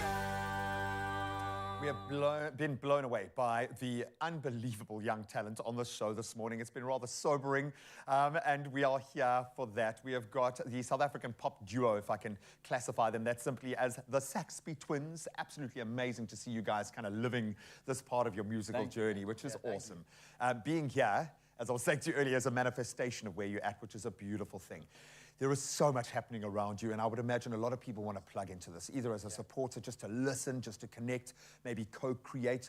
How do you guys play in that space? What's the best way to connect with you? Yeah, so best way to connect with us is at Saxby Twins on all social media platforms. At Saxby Twins. And yeah, all streaming music platforms, all our songs are available there. All you just have to do is search our name. And yeah, we try our best to reply to all our DMs. And we're most active on Instagram and TikTok in terms of content-wise. But yeah, you can find our music all over Spotify, Apple. Yeah. At Saxby Twins. I mean, you guys, between the two of you, you've got quite a powerful kind of dynamic team together. You could go in any different direction that you want. What would you like to do when you dip your toes into the water? As diverse as it is out there, what would you like to be doing? I think, well, one thing that we've just started is we've just gone independent as artists, and we've just announced that we're going to start our own record label. So our main goal in terms of dipping our water in is to get ourselves further established and then help other artists get themselves onto the platform. So that's our main goal as South African music artists. Because music, everyone knows, it's a very volatile industry. It's not easy to make, like anything in life though. But yeah. And other than that, I'd definitely say just to keep putting music out there that connects with people, that people can relate to, and at the end of the day, just give them a sense of home feeling. Positive vibes. Yeah, positive vibes. You know what I love about this? If I think of my own kind of path in this industry, I was lucky enough to get an opportunity at a critical time. It kind of feels like you could have gone a different route. You could have been two ruggabuggers sitting in Bedford View, just living that life.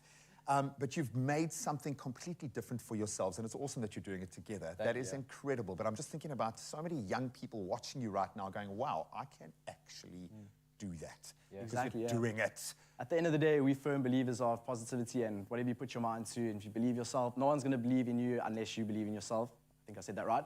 So at the end of the day, just back yourself and go for it. And it does help when you've got a bro in your corner. Exactly, best friends. So it does help. It does help. We're each other's biggest critiques. So. And you need that in a creative process as well. For sure. Where does the creative idea start? Because I often get a sense that you kind of share the same mind in a sense. How does that process work? It's a bit of a process, so it's kind of one of those things where he'll come to me or I'll go to him, vice versa, with an idea, and then we'll both sit down together, and from there we brainstorm on what we think's the best route. It's a lot of agreements, disagreements. It's a bit of a back and forth. So if he comes up with an idea, whether it be in the middle of nowhere, in the bush or whatever, he'll whip out his voice notes, take down that idea, and then we'll just keep brainstorming off that and create a bank of ideas going forward. I love it, man. Then we go to the voice of reason, and then we get the final. Okay, I love it. I love it. Well, thank you so much for just opening eyes today. I think you've inspired a lot of people. Certainly inspired us. So enjoy. Soak up this moment on this famous little square meter of studio floor. Here they are, the Saxby twins, and they are falling for you.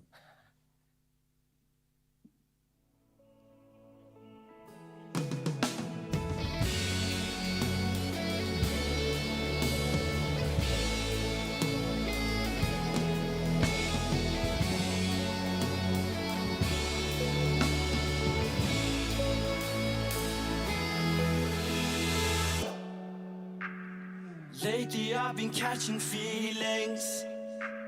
The thought of you has had me dreaming. Guess Cupid shot an arrow at me, and now you're my Aphrodite. Love is something I will find, but I think I found my type. Girl, you really satisfy. I really hope you don't deny. And I think it's safe to say that love is a game, and I'm gonna be straightforward. I'm not keen to friend zoneness. We have so much in common. I guess, girl, you're my problem, but it's time for me to be honest. Girl, I think I'm falling for you. Girl, I think I'm falling for you. Girl, I think I'm falling for you. And now my heart is racing too. My heart beats incessantly to this melody for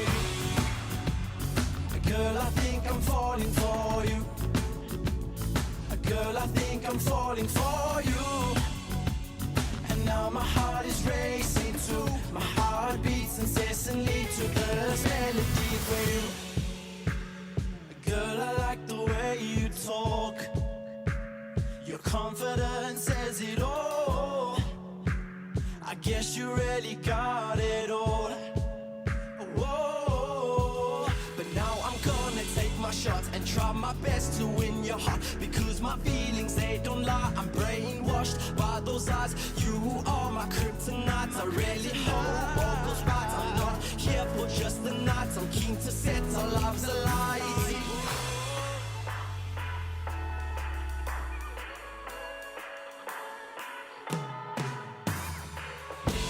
So let's take things slowly and do everything low-key. Together we'd be styling. Girl, I think I'm falling for you. Girl, I think I'm falling for you. Girl, I think I'm falling for you. And now my heart is racing too. My heart beats incessantly to this melody for you. Girl, I think I'm falling for you. Girl, I think I'm falling for you. And now my heart is racing too. My heart beats incessantly to this melody for you. Another feel-good production.